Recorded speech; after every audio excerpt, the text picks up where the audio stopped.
Virtual meeting में प्रारंभ में जैसा कि का नियम है कि मीटिंग प्रारंभ होने से पहले हम भारत के संविधान का उद्देशिका पढ़ते हैं। इसी क्रम में मैं आज ये उद्देशिका पढ़ पा रहा हूँ। भारत का संविधान उद्देशिका। हम भारत के लोग भारत को एक संपूर्ण प्रभुत्व संपन्न समाजवादी पंथ निरपेक्ष लोकतांत्रात्मक गणराज्य बनाने के लिए तथा उसे समस्त नागरिकों को सामाजिक, आर्थिक और राजनीतिक न्याय, विचार, अभिव्यक्ति, विश्वास, धर्म और उपासना की स्वतंत्रता, प्रतिष्ठा और अवसर की समता प्राप्त करने के लिए तथा उन सब में व्यक्ति की गरिमा और राष्ट्र की एकता और अखंडता सुनिश्चित करने वाली क्षमता बढ़ाने के लिए दृढ़ संकल्प होकर अपनी इस संविधान सभा में आज तारीख 26 नवंबर 1949 मार्क्सिस्ट शुक्ला सप्तमी संवत 2006 में को एतद द्वारा इस संविधान को अंग्रेजित अधिनियमित और समर्पित करते हैं। Senior advocate Jammu and Kashmir high court, उनकी प्रेजेंस में मैं आर्टिकल के ऊपर नहीं बोलूंगा क्योंकि मेरे से क्योंकि हम उनके साथ ही बिल्कुल इस लीगल अफेयर्स में चलते हैं उनके साथ बिल्कुल, तो मैं इतना अपने काबिल नहीं समझा इस बात के लिए कि वो जहाँ पे प्रेजेंट होंगे तो मैं बोल जाऊँ, तो मैं इसलिए ये बात आपका क्षमा चाहता हूँ आपसे। तो कही कि जो मंडल जी उस वक्त पाकिस्तान में जाकर मंत्री बने थे, तो इसका मतलब व्यक्ति बहुत संघर्ष करते थे। लेकिन आज हिसाब लगा लीजिए 1947 से लेकर आज लगभग 70-72 साल हो गए हैं, तो हमारे ओबीसी समाज जो है अभी उसको पूरा ज्ञान उसका ज्ञान नहीं ले सका कि हमारे जो उस वक्त भी लोग हमारे संघर्ष करते थे, तो इसका मतलब वो एक अपने गर्दन मैंने कहने का कि झुकाकर नहीं करते थे, अपनी गर्दन को खड़ी करके ही सबके सामने फेस किया करते थे। तो हमें ये दुख होता है क्योंकि हमें ज्ञान नहीं है। ये इसका मोबाइल का साधन बना जो ये अब आज वेबिनार में जुड़ रहे हम लोग, इससे ओबीसी के अंदर कुछ थोड़ा जागृति आया है। आज पूरे देश के अंदर जैसे जनगणना का मुद्दा एकदम हाईएस्ट पीक पे है इस वक्त, तो ये सिर्फ इस मीडिया से हुआ है, सोशल मीडिया से ही, तो हमें इसका पूरा लाभदायक लेना चाहिए। अब हमें जो भाई कि हमारे समाज के पास बहुत सारे लोगों के पास मोबाइल नहीं है, हम ऐसा कुछ सोचें। तो मेरे पास भी, हमारे पास भी कुछ कार्यकर्ता ऐसे हैं कि जो जुड़ना चाहते हैं लेकिन उनके पास इतनी रकम नहीं है, पैसा नहीं उनके पास है कि वो इस मोबाइल को ले सकें।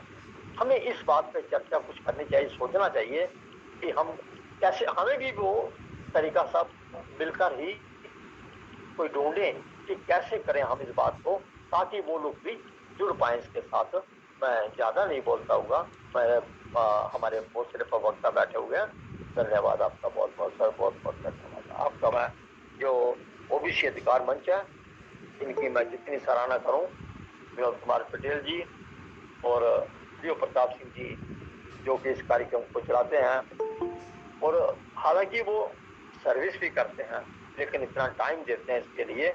तो मैं बसोत्रा साहब से मेरी विनती यही रहेगी कि आप इस कार्यक्रम से जुड़े रहिए और ताकि इसको हम आगे बढ़ा सकें, ताकि वो भी हम इसका ज्ञान दे सकें। धन्यवाद आपका, बहुत आभार सर। बहुत ही सारगर्भित उद्बोधन रहा सर, ऐसे आपका आशीर्वाद मिलता रहा।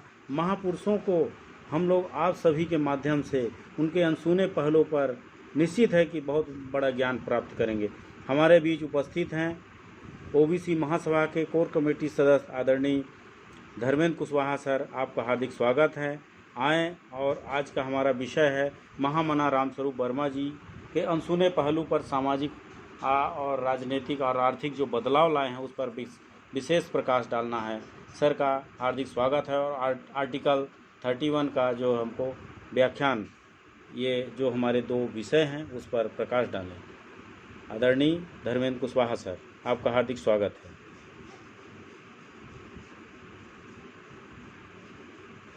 भी नहीं है इस समय, अभी नहीं है, इस वजह से लेफ्ट किए हुए हैं। अच्छा,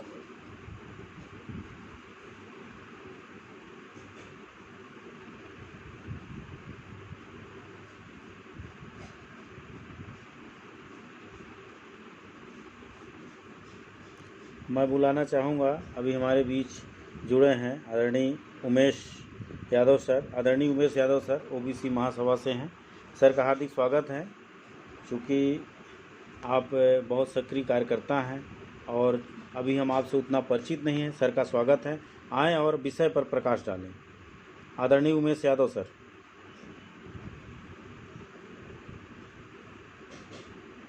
जी, आपका बहुत बहुत धन्यवाद महोदय जी। जैसे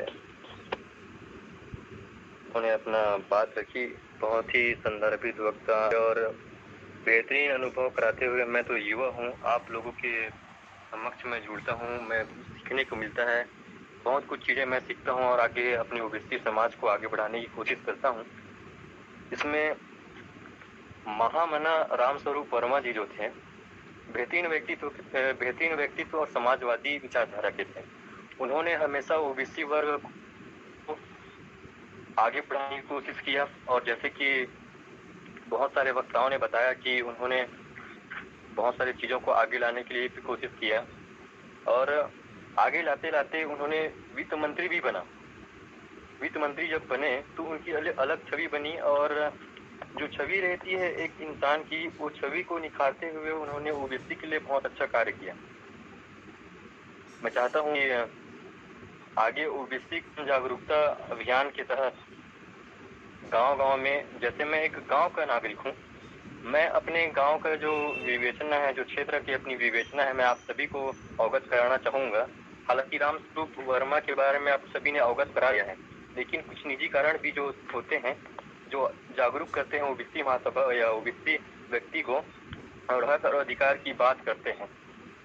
तो मैं गांव में ऐसे तथ्य आ जाते हैं कभी कभी, जैसे हमारे गांव में बहुत कम पढ़े लिखे, अपने क्षेत्र में बहुत कम पढ़े लिखे हैं युवा छात्र जो होते हैं, उन लोग इस प्रकार की विचारधारा नहीं रखते कि आगे हमारे ओबीसी समाज को आगे ले जाकर भागीदारी सुनिश्चित करें न्याय विधान में या कार्यपालिका में या बहुत सारे अन्य तथ्य जो होते हैं उसमें हमें भागीदारी नहीं दी जाती है। और यही वजह है कि हम लोग जागरूक नहीं हैं। कम से कम हम इतने जागरूक हो उस क्षेत्र में हैं जिस क्षेत्र में हमें होना चाहिए और हम हक अधिकार के लिए मांग करेंगे। और बाकी और भी वक्ता जुड़े हुए हैं, तो मैं ज़्यादा न कहते हुए, क्योंकि आप सभी अनुभवी हैं और मैं युवा करता हूं, और साथ ही साथ आज 22 अगस्त महामना रामस्वरूप वर्मा जी का जन्मदिन है, दिनांक है, तो खास तौर पर इस ब्राह्मणवाद को समाप्त करने के लिए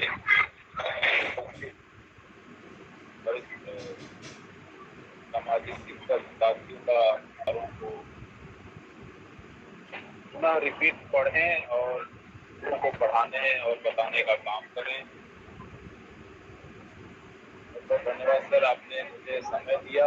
तो हमने कितना जाना, कितना पढ़ा हमने उनको, जब हम अध्यक्ष की बात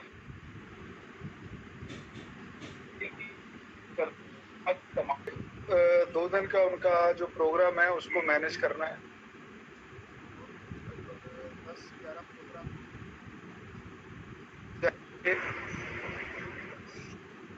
आज का जो वेबिनार राम स्वरूप वर्मा जी के ऊपर है। जी सर, जी सर। और मैं उनके बारे में इतना ज़्यादा तो नहीं जानता था। जो मुझे देव प्रताप सिंह जी ने उनके बारे में काफ़ी कुछ बताया, मेरे से पहले जुड़े हुए वक्ताओं ने बता दिया होगा उनके जीवन के बारे में, उनकी कार्यशैली के बारे में, उनके जो देन रही, चाहे वो पॉलिटिकल थी, चाहे वो सोशली थी, जैसी भी थी, उनकी देन के बारे में बताया होगा। तो मैं आज, क्योंकि खुला मंच शुरू हो गया है, मैं ऐसा समझता हूँ कि ये टाइम जो है ना खुला मंच का है। खुले मंच में हम कोई भी बात कर सकते हैं, ये हम सभी लोगों ने तय किया हुआ है। तो खुले मंच में ये कहना चाहूँगा कि इससे पहले भी एक मीटिंग थी, उसमें प्रोफेसर डॉक्टर मोहन गोपाल जी थे और भी इस मीटिंग के लोग उधर भी जुड़े हुए थे। तो वहाँ एक बात चल रही थी कि हम अलग अलग जातियों से आते हैं लोग, ओबीसी समाज के, और हमारे ओबीसी समाजों का एक अतीत ऐसा भी है कि जो बहुत गर्वशाली है, जो राजाओं के साथ जुड़ा हुआ है। जैसे एग्जाम्पल के तौर पर डॉक्टर मोहन गोपाल जी बात कर रहे थे, नारायण गुरु जी के ऊपर उन्होंने वेबिनार का जो था ना, जहाँ राम स्वरूप वर्मा जी के ऊपर है, वहां पर नारायण गुरु जी के बारे में वेबिनार चल रहा था। तो केरल में नारायण गुरु जी ने बहुत बड़ी उपलब्धि हासिल की है।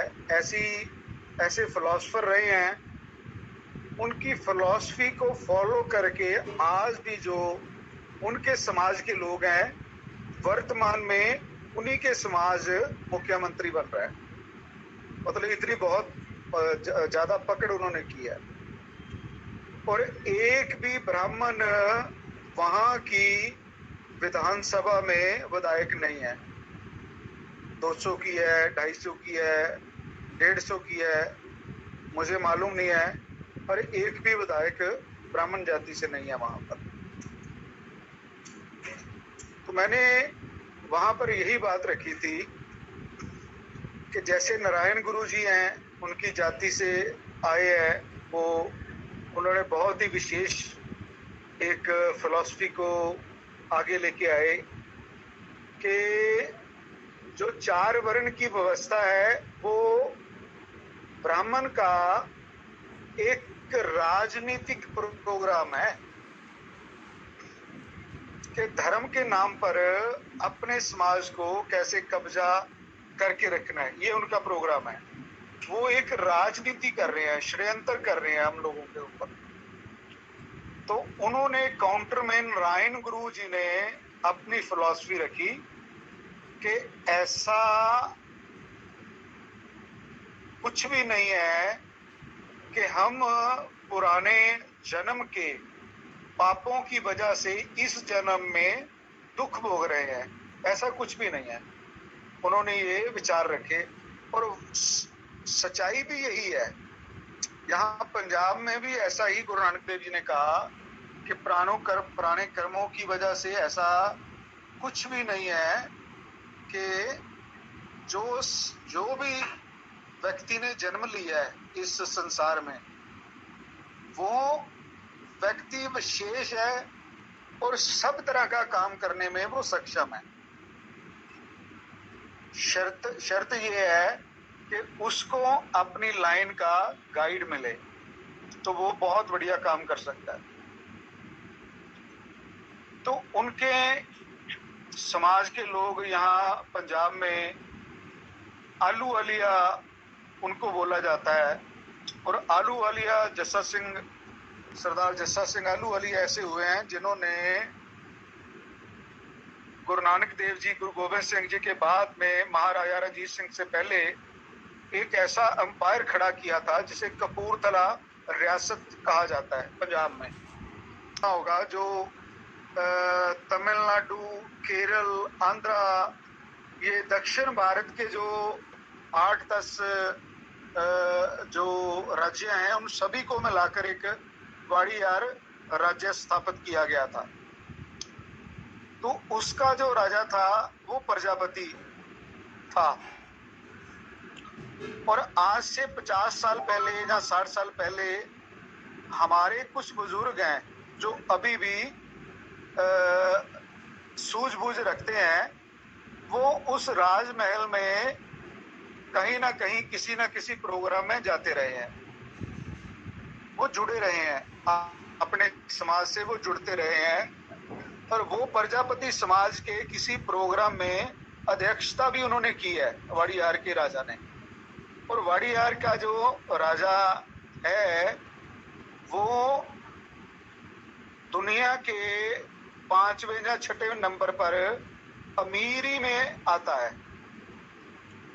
उनकी जो सेकंड मैरिज हुई वो हो गई ब्राह्मण लड़की से, और ब्राह्मण लड़की से उन्हें एक मतलब आगे औलाद नहीं हुई, तो उन्होंने अडॉप्ट कर लिया एक व्यक्ति को।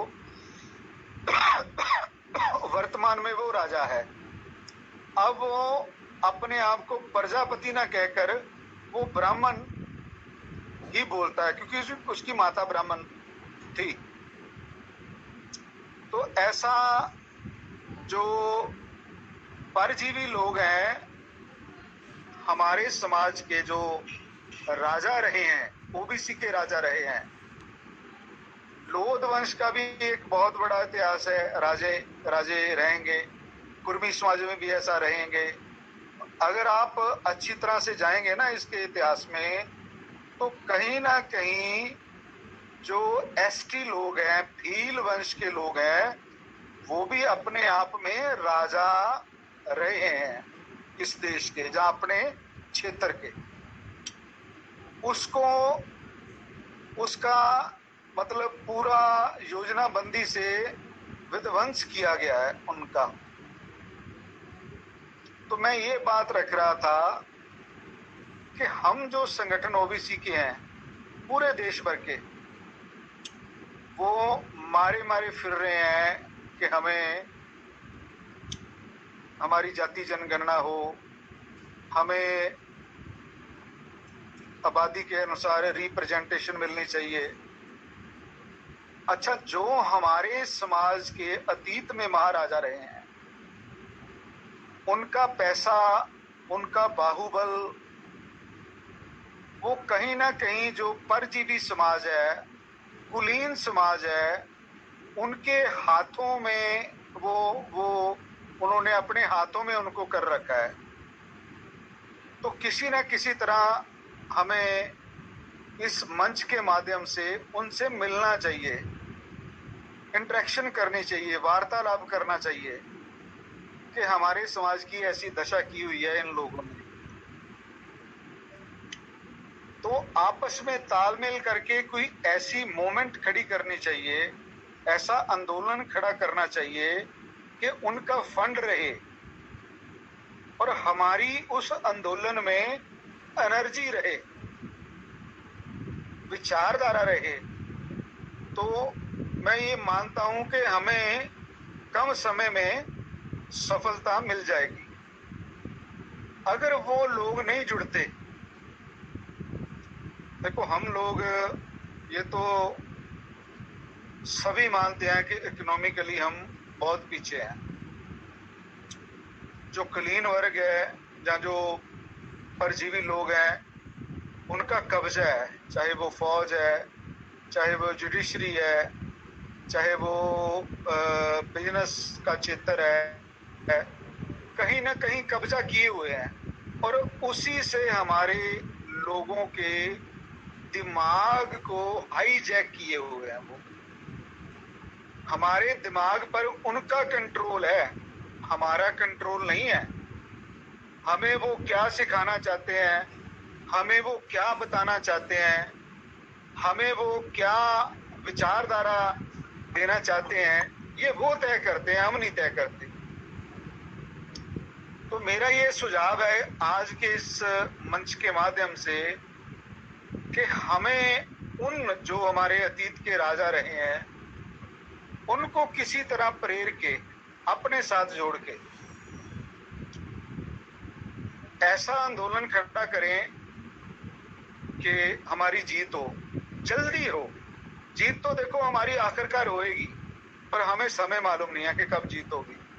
अगर वो लोग हमारे साथ जुड़ जाते हैं, हमारी ताकत बढ़ेगी, प्रेशर बढ़ेगा, तो हमारी जीत जल्दी हो जाएगी। मैं एक एग्जांपल देता हूं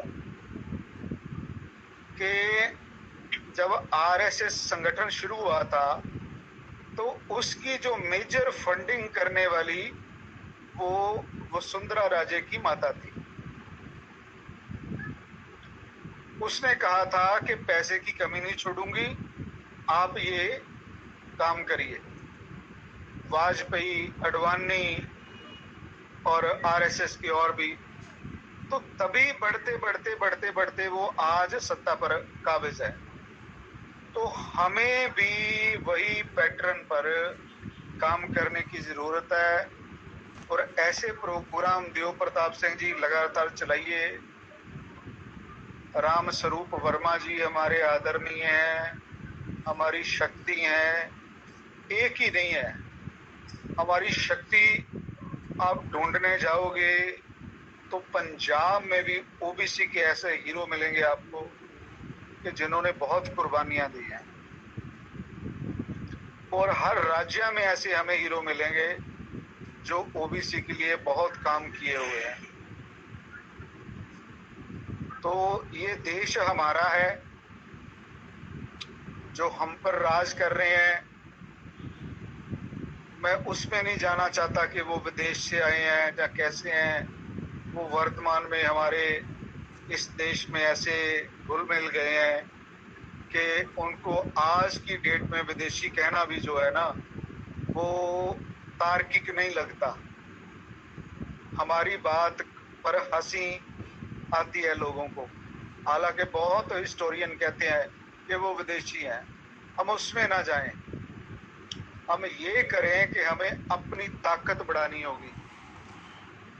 एक मुझे बहुत अच्छा लगा, अखिलेश यादव ने लोकसभा में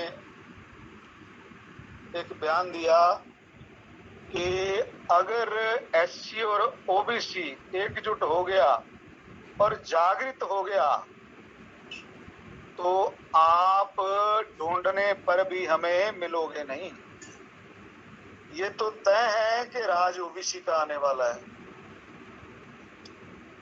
और अब हमें ये तय करना है कि वो कितनी जल्दी आता है। तो ज्यादा मैं विस्तार में ना जाता हुआ यही कहूंगा कि आप बहुत अच्छा प्रयास कर रहे हो। जुड़ तोड़ना है तो हथौड़ा लगातार मारना पड़ेगा। ये नहीं है कि आज हम 25 लोग जुड़े हैं तो हमने काम नहीं किया, हमने काम किया है। हम एक दूसरे के विचार सुन के प्रेरित हुए हैं, हम आगे बढ़े हैं और बढ़ते रहेंगे। हम उस बड़े पत्थर को जो ओबीसी समाज के रास्ते में, विकास के रास्ते में बड़ा रोड़ा बना हुआ है, उसको हम तोड़ लेंगे, ऐसा मुझे विश्वास है। और इसी के साथ मैं आज के वेबिनार के लिए सहयोग के लिए सभी को शुभकामनाएं देता हुआ सभी का धन्यवाद करता हूं कि आपने मेरे जैसे व्यक्ति को सुना, क्योंकि गुड लिसनर होना भी एक बहुत बड़ी बात है। तो मैं तो गुड लिसनर हूं, मैं सुनता हूं सभी की बात, और जितनी शक्ति सुनने में लगती है उतनी शक्ति फिर वो बढ़िया से बोल भी सकता है। तो मेरा सभी को सलाम, नमस्कार, ऑल द बेस्ट, लगे रहिए निरंतर। Thank you sir. बहुत बहुत धन्यवाद सर। आप अपनी ओजस्वी वाणी से हम लोगों से ओत को प्रोत कराएं और जो आज की वर्तमान व्यवस्था पर ऐसा प्रहार किए हैं, प्रकाश डाले हैं कि निश्चित है कि हम लोग समाज को एकीकरण की ओर बढ़ रहे हैं और बढ़ते रहेंगे। और जो आने वाला कल है जिसके आप लोग आशान्वित हैं कि हम लोग एक मंच पर आएं और ओबीसी समाज अपने जो हक की लड़ाई लड़ रहा है निश्चित ही सफल होगा, क्योंकि नेतृत्व आप जैसे लोगों के हाथ में है। सर का बहुत बहुत धन्यवाद। अब हमारे बीच जुड़े हैं आदरणीय राजीव पटेल सर, जो कि बिहार से हैं, बहुत ही ज्ञानवान और तथ्यपूर्ण साक्ष्य को रखने वाले वैज्ञानिक सोच और विचारक आदरणीय राजीव पटेल सर का हार्दिक स्वागत है। सर आएँ और हम लोगों को अपना विचार दें।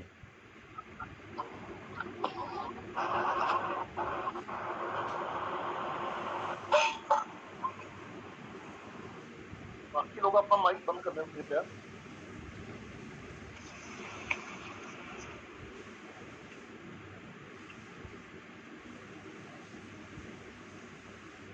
धन्यवाद देव प्रताप जी। सभा की कार्यवाही शुरू करने से पहले मुझे ये बता दीजिए समय कितना मुझे दिए। सर खुला मंच का टाइम है, आप अपनी बात को एक समय 20 मिनट तक तो सर एकदम आराम से रखें सर। चलिए धन्यवाद। 20 मिनट जो है आज की सभा महामना रामस्वरूप वर्मा जी के जन्म दिवस पे आयोजित की गई है। सर्वप्रथम तो मैं उनके ऊपर अपनी जो है श्रद्धा सुमन अर्पित करते हुए और आज की सभा के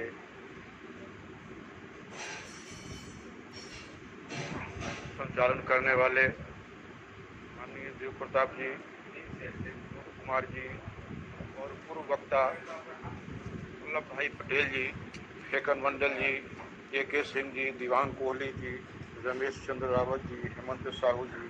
राजीव सर थोड़ा सा माइक पास रख लीजिए सर, आवाज थोड़ा कम आ रहा है। आवाज थोड़ी कम आ रही है क्या? जी अच्छा, अभी सही हुई? अब ठीक है। हाँ, तो आज के पूर्व वक्ता सबों को नमन करते हुए आप लोगों की सर सभाध्यक्ष हैं आदरणीय है सर सभाध्यक्ष हैं आज के कार्यक्रम के आदरणीय एडवोकेट अशोक बासोत्र सर, जो कि फूले बुद्धिज्म विचारों के प्रचार प्रसारक हैं, हाई कोर्ट जम्मू कश्मीर में एडवोकेट हैं। सर का सभाध्यक्ष हैं, सर का हार्दिक स्वागत है सर। आज की अध्यक्षता, आज की वेबिनार की अध्यक्षता करते आदरणीय अधिवक्ता अशोक वासोत्र सर जी, मैं सबों को नमन वंदन करते हुए आज की सभा में उपस्थित सभी साथियों को नमन वंदन करते हुए बहुत आभार व्यक्त कर रहा हूँ, बहुत खुशी महसूस कर रहा हूँ कि आप लोग एक समाज में काफ़ी जो है युवाओं को जागृत कर रहे हैं। समाज में जितने भी ओबीसी या शोषित वर्गों से जितने भी महापुरुष महानायक हैं, उनको सब लोगों की जानकारी आप लोग रख रहे हैं। साथ ही बीच बीच में कुछ ऐतिहासिक पहलू को भी आप लोगों को अवगत कराते हैं। उस विषय में मैं आप लोगों के बीच 2 शब्द रखना चाहूँगा। अभी मैं अपने पूर्व वक्ता उनकी बात को सुन रहा था, राजनीतिक की शक्ति, उसमें मेरा जो आकलन है,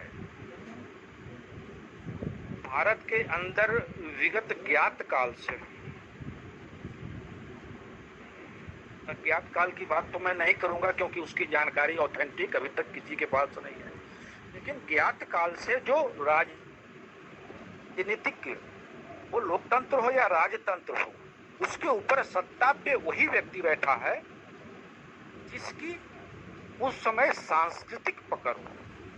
मेरा कहने का मतलब है कि समाज के अंदर जो सांस्कृतिक प्रभुत्व जिसका रहता है, सांस्कृतिक बहुतायत जिसकी रहती है, उसी सांस्कृतिक प्रवेश की सत्ता होती है। आप सम्राट बिंबिसार से लेकर के सम्राट पाल वंश तक की सत्ता को देखेंगे, उसमें समग्र शासक, चाहे वो किसी भी वंश के हों, किसी भी परिवार के हों, लेकिन वो सारे एक ही सांस्कृतिक पृष्ठभूमि के थे। वो सांस्कृतिक पृष्ठभूमि थी सम्यक संस्कृति। लेकिन जैसे ही सम्यक संस्कृति का विघटन होता है या रूपांतरण होता है, उसके बाद सत्ता राजपूत घरानों में, मुगल घरानों में या अंग्रेज घरानों की ओर चली जाती है। आजादी के बाद आज की जो सत्ता है, राजनीतिक दल, चाहे वो वामपंथ हो, दक्षिण पंथ हो या समाजवाद हो, भिन्न भिन्न लोगों के पास जाती है, लेकिन वो सारा का सारा केंद्र बिंदु, सभी दलों का केंद्र बिंदु एक सांस्कृतिक स्वरूप ब्राह्मणवाद के ऊपर टिकी हुई है। ऐसी कोई भी अभी तक राजनीतिक पार्टी नहीं है अपवाद स्वरूप अकाली दल को छोड़ करके जिनकी सांस्कृतिक पृष्ठभूमि ब्राह्मणवाद नहीं रही। तो हम लोगों को सबसे पहला काम ये करना चाहिए कि सांस्कृतिक बुनियाद जो अपनी जो है बिसर गई है, रूपांतरित हो गई है, उसको कैसे खड़ा करें। समाजवाद के ऊपर, शोषितवाद के ऊपर राजनीतिक दल आते रहेंगे, बदलते रहेंगे, राजनीतिक परिवार की बेहतरी तरक्की होती रहेगी, लेकिन समाज का उद्धार तभी होगा जब उस तरह की सांस्कृतिक पृष्ठभूमि यानी कि सम्यक संस्कृति का जब तक स्थापना नहीं होगा तब तक ब्राह्मणवाद का जो धुरी है, उसकी जो सोर्स है उपज का, वो सामंतवाद से ही उपजी है। ब्राह्मणवाद में एक धूर्त बुद्धिजीवी और एक अमीर व्यक्ति, चाहे कोई भी हो, ये दोनों का गठजोड़ होता है, जिसको हम लोग अभी आम भाषा में कहते हैं ब्राह्मण बनिया गठजोड़। लेकिन बनिया मतलब वो एक जाति नहीं, बनिया मतलब अमीर व्यक्ति, चाहे वो कोई भी अमीर हो, किसी भी जाति समाज से हो, एक अमीर और एक धूर्त, वो ब्राह्मण जाति नहीं, धूर्त जाति, इन दोनों का गठजोड़ ही ब्राह्मणवाद का माँ है, जननी है। ये कहता है तुम हमको बाबा बनाओ तो मैं तुमको बाबू साहेब बनाऊंगा। अब वो बाबू साहेब कौन है? वो एक जाति नहीं है, अमीर व्यक्ति बाबू साहेब और धूर्त व्यक्ति बाबा। तो ये एक सांस्कृतिक पृष्ठभूमि के ऊपर एक छोटी सी मेरी अनुरोध है कि आप लोग समाज को अगर एक सूत्र में, एक लाभदायक सूत्र में, एक समानता की सूत्र में, एक सम्यक सूत्र में अगर देखना चाहते हैं तो सांस्कृतिक पृष्ठभूमि को प्रबल करें। दूसरी, आज का बहुत ही दिन है वेबिनार का, बहुत ही सुंदर दिन है, इसको हम लोग रक्षा बंधन के नाम से जानते हैं। ऐसे बहुत से मतभिन्नता पर्व त्योहारों को लेकर के चलते रहती है, सोशल मीडिया के माध्यम से मैं देखता हूँ। कुछ लोगों का मानना है कि ये बाहर से त्योहार है, तुम्हारी हार है, थोपी हुई है। कुछ लोग इसको अनेक तरह से विश्लेषित करते हैं। हर लोगों की अपनी अपनी एक विश्लेषण की सीमा है, क्योंकि ज्ञान का एक अपना पैमाना होता है। वो ज्ञान जब तक अंतिम सत्य पे नहीं जाता है, यानी प्रत्यक्ष ज्ञान प्रमाण के ऊपर जब तक नहीं जाता है, जब तक ज्ञान अपने आप में बदलते रहता है। तो इसका जो सबसे मूल विषय जो इस पर हम आज लाना चाहते हैं, रक्षा सूत्र, इसका प्रारंभ कैसे हुआ या अन्य पर्व त्योहार का प्रारंभ कैसे होता है, इसी से आप एक उदाहरण के रूप में देख सकते हैं। ये रक्षा सूत्र जो हम लोग आज कहते हैं, ये संस्कृत शब्द है। समानता, सामाजिक समानता हर किसी को मिलना चाहिए, हर किसी को अधिकार होना चाहिए।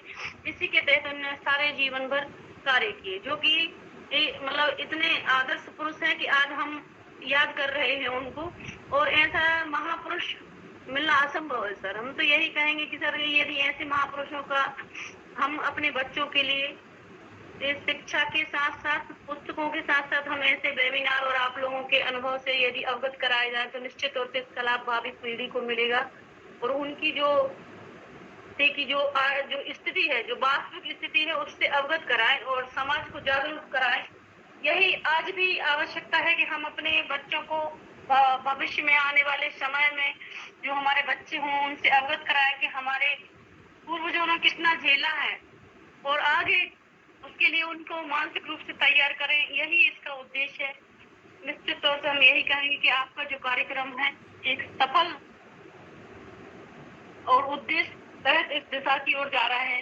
बहुत बहुत धन्यवाद। नेताओं के द्वारा बहुत ही सारगर्भित और अनसुने पहलुओं को बहुत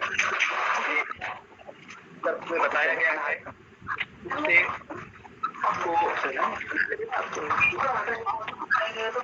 कृपया बाकी लोग माइक बंद। जैसे या कोई लिख रहा है, जैसे नरेंद्र दामोदर, गोविंद पानसरे, एम.एस. कलबुर्गी, इस तरह के जो लेखक जो अंधश्रद्धा के खिलाफ लिख रहे हैं, उनको अपनी जान तक गंवानी पड़ रही है।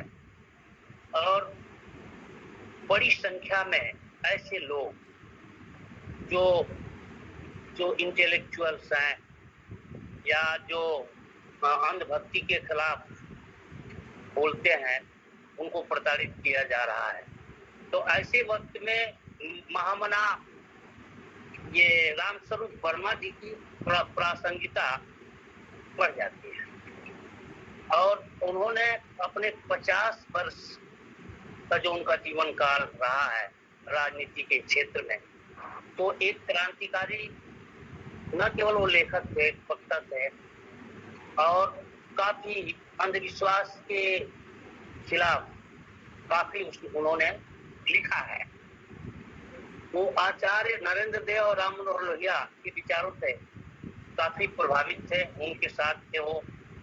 और 1967 में वो यूपी सरकार में जब चौधरी चरण सिंह मुख्यमंत्री रहे, तो वित्त मंत्री का उन्होंने काम किया।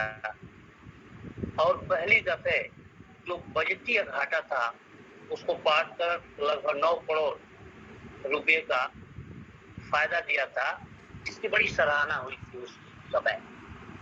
ऐसा व्यक्तित्व जो ईमानदारी से अपना कार्य किया और मेनली अंधविश्वास और सांप्रदायिकता के खिलाफ जो तर्क था उनका, या मानवतावाद की बात करने वाला नेता, ऐसा नेता बिरले ही होते हैं। रामस्वरूप वर्मा जी को राजनीति का कबीर कहा जाता है, और उन्होंने एक लेखक, एक समाज सुधारक एवं चिंतक के रूप में उत्तर प्रदेश में अपना गहरा असर डाला था। उनकी कुछ प्रमुख जो लेखनी है, मैं उसको आप लोगों के सामने रखना चाहूंगा, और यदि मौका मिले तो सबको पढ़ना चाहिए इस लेखनी को। उन्होंने कुछ किताबें लिखी, कुछ लेख लिखे। क्रांति क्यों और कैसे, मानववाद बनाम ब्राह्मणवाद, प्रश्नोत्तरी, ब्राह्मणवाद महिमा क्यों और कैसे, अछूतों की समस्या और समाधान, अंबेडकर साहित्य की जब्ती एवं बहाली, निरादर कैसे मिटे, आत्मा पुनर्जन्म मिथ्या, मनुस्मृति राष्ट्र का कलंक। इस तरह की रचनाएं उन्होंने अपने काल में किए हैं। डॉक्टर भीमराव अंबेडकर द्वारा लिखित पुस्तक जाति भेद का उच्छेद और अछूत कौन पर जब उस समय उत्तर प्रदेश की सरकार ने प्रतिबंध लगाया था, तब माननीय महामना रामस्वरूप वर्मा जी ने अर्जक संघ के बैनर तले जबरदस्त आंदोलन किया था। और उस समय ललित सिंह यादव के साथ मिलकर इलाहाबाद हाई कोर्ट में उन्होंने एक याचिका भी दायर की, और इस प्रतिबंध के खिलाफ हाई कोर्ट इलाहाबाद में मुकदमा चला, और उक्त प्रतिबंध को न केवल हटाने का काम किया, बल्कि सभी राजकीय पुस्तकालयों में रखने की मंजूरी भी दिलाई। उस वक्त का बहुत बड़ा काम था ये। तो ऐसे व्यक्तित्व का आज हम लोग व्यक्तित्व के बारे में आज लोग चर्चा कर रहे हैं।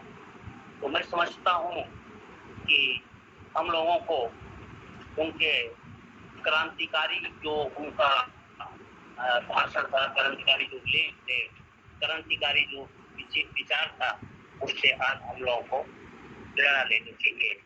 और आज जो समाज में कुरीतियां हैं, जो बुराइयां हैं, उसको कैसे दूर करें। आज की जो पॉलिटिकल सिचुएशन है, आप लोग देखते ही होंगे उत्तर प्रदेश में किस तरह से हमारे लोग उनको बार्गेन करके और किस तरह से धोखा दे रहे हैं। अगर सभी मिल करके आज चुनाव लड़ते, एक संगठन बनाकर चुनाव लड़े उत्तर प्रदेश में, तो उनको कोई हराने वाला नहीं है।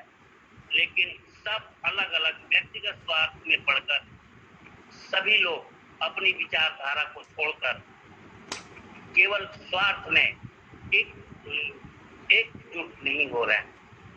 तो ऐसे समय में हम लोगों का मनोबल तब बढ़ जाता जब सारे लोग मिल करके, जितने ओबीसी घटक के लोग आज पॉलिटिक्स में हैं, अगर सभी मिलकर एक दल बनाकर चुनाव लड़ते तो एक प्रयोग होता उत्तर प्रदेश में जो चुनाव होने जा रहा है। लेकिन हमको नहीं लगता कि वो लोग एकजुट होंगे, क्योंकि आज की जो गवर्नमेंट चल रही है वो केवल तोड़ फोड़, फूट डालो राज करो की नीति पर चल रही है, और उस नीति के गिरफ्त में हमारे लोग आए हुए हैं। अब मैं अपना वक्तव्य समाप्त करना चाहता हूँ। आत्मा और हृदय, बाबा साहब अम्बेडकर ने कहा, बहुत महत्वपूर्ण आर्टिकल है और हम सबको जानकारी रखनी चाहिए इस आर्टिकल के बारे में। आर्टिकल 32 का 4 अनुभाग है, लेकिन 2 अनुभाग जो ए और बी है।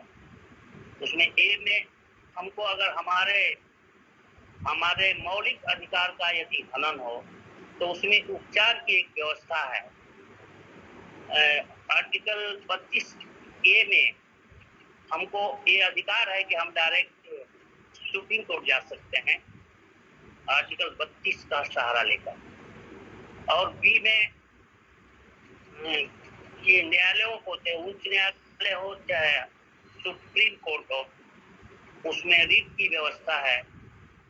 बेसिकली यहाँ का जो पर्व त्योहार का यह कुचली जो नामकरण है, ये इसका मूल अगर रूट देखेंगे तो पाली का मिलेगा, और पाली का रूट अगर पकड़ लेंगे तो मेरा दावा है कि आधा जो भ्रम है वो दूर हो जाएगा, चाहे कोई भी हो। जैसे ही किसी भी शब्द का अगर मूल रूट, जो शब्द विकृत हुआ या संस्कृत में रूपांतरित हुआ, शब्द के रूट को पाली में पकड़ेंगे। जैसे मैं बता रहा हूं आज रक्षा सूत्र, इसका पाली का रूट है रक्षा सूत्र।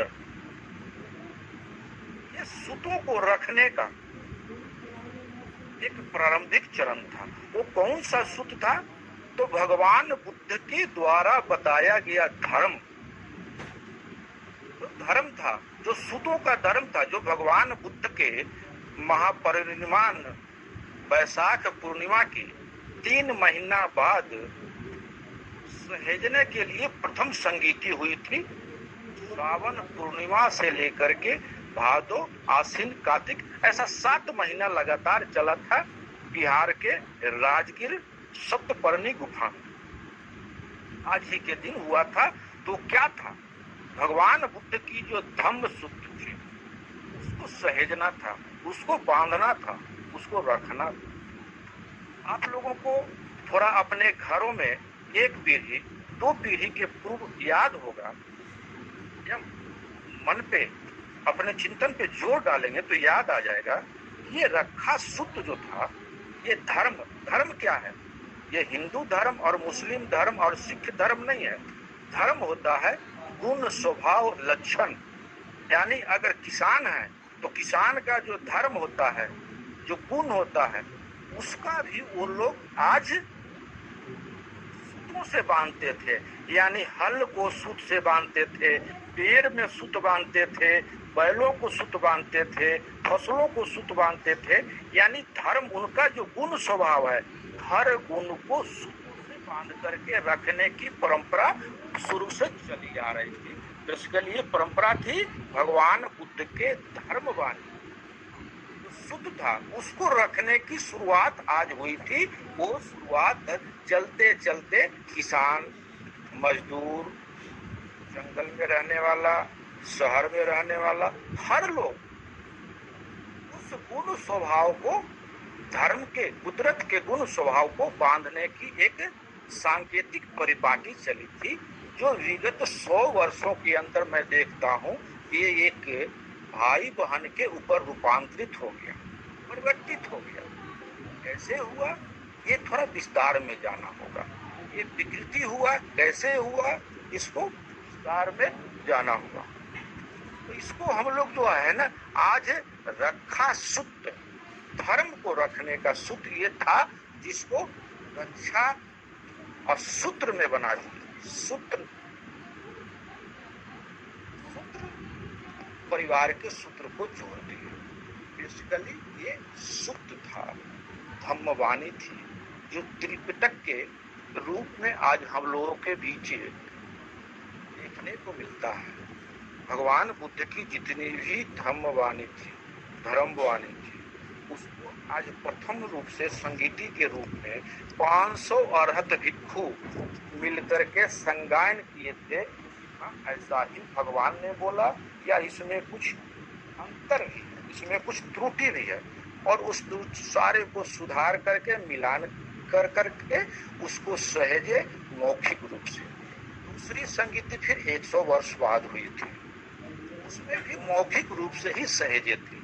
तीसरी संगीति जब हुई धर्मवाणी की, सम्राट अशोक के कार्यकाल में पाटलिपुत्र नगर में, वहां से इस धर्मवाणी को लेखन के रूप में प्रारंभ हुआ था। उस समय पत्थर पे लिखा गया। आज ये कागज पे पुस्तक फॉर्म में हम लोगों के बीच उपस्थित हो गया है।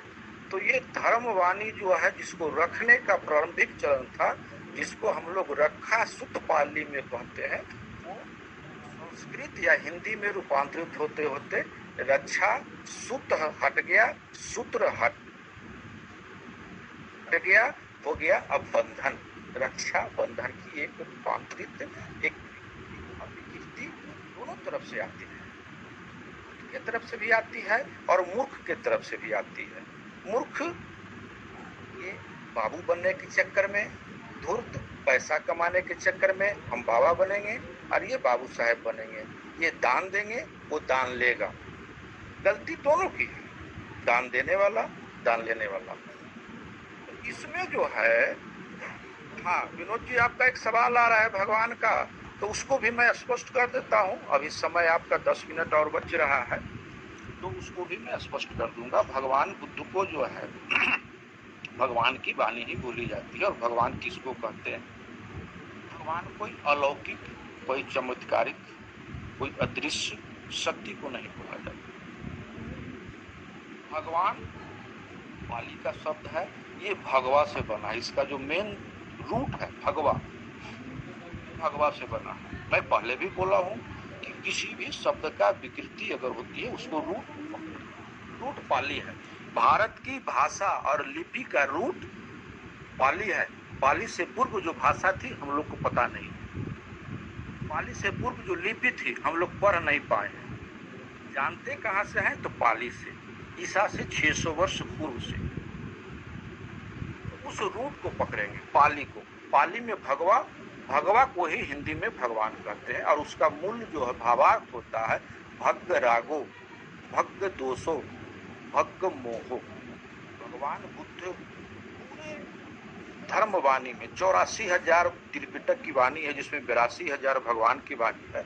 उसमें 3 ही चीज पे ज्यादा जोर दिए हैं, राग, द्वेष और मूर्खता। 3 को त्यागना है। राग मतलब आसक्ति, किसी भी चीज की आसक्ति, क्योंकि ये तृष्णा का माँ है। आसक्ति क्या है? इससे तृष्णा जन्म लेती है। तो भग्ग रागो, जिसने राग को भग्न कर दिया। भग्ग, भग्ग मतलब भग्न करना, काटना, त्यागना। वकील साहब नंद किशोर जी फिर भगवा बोलेंगे तो आज पाली में सारा कुछ बोलना पड़ेगा ना, तो पाली फिर समझ पाएंगे।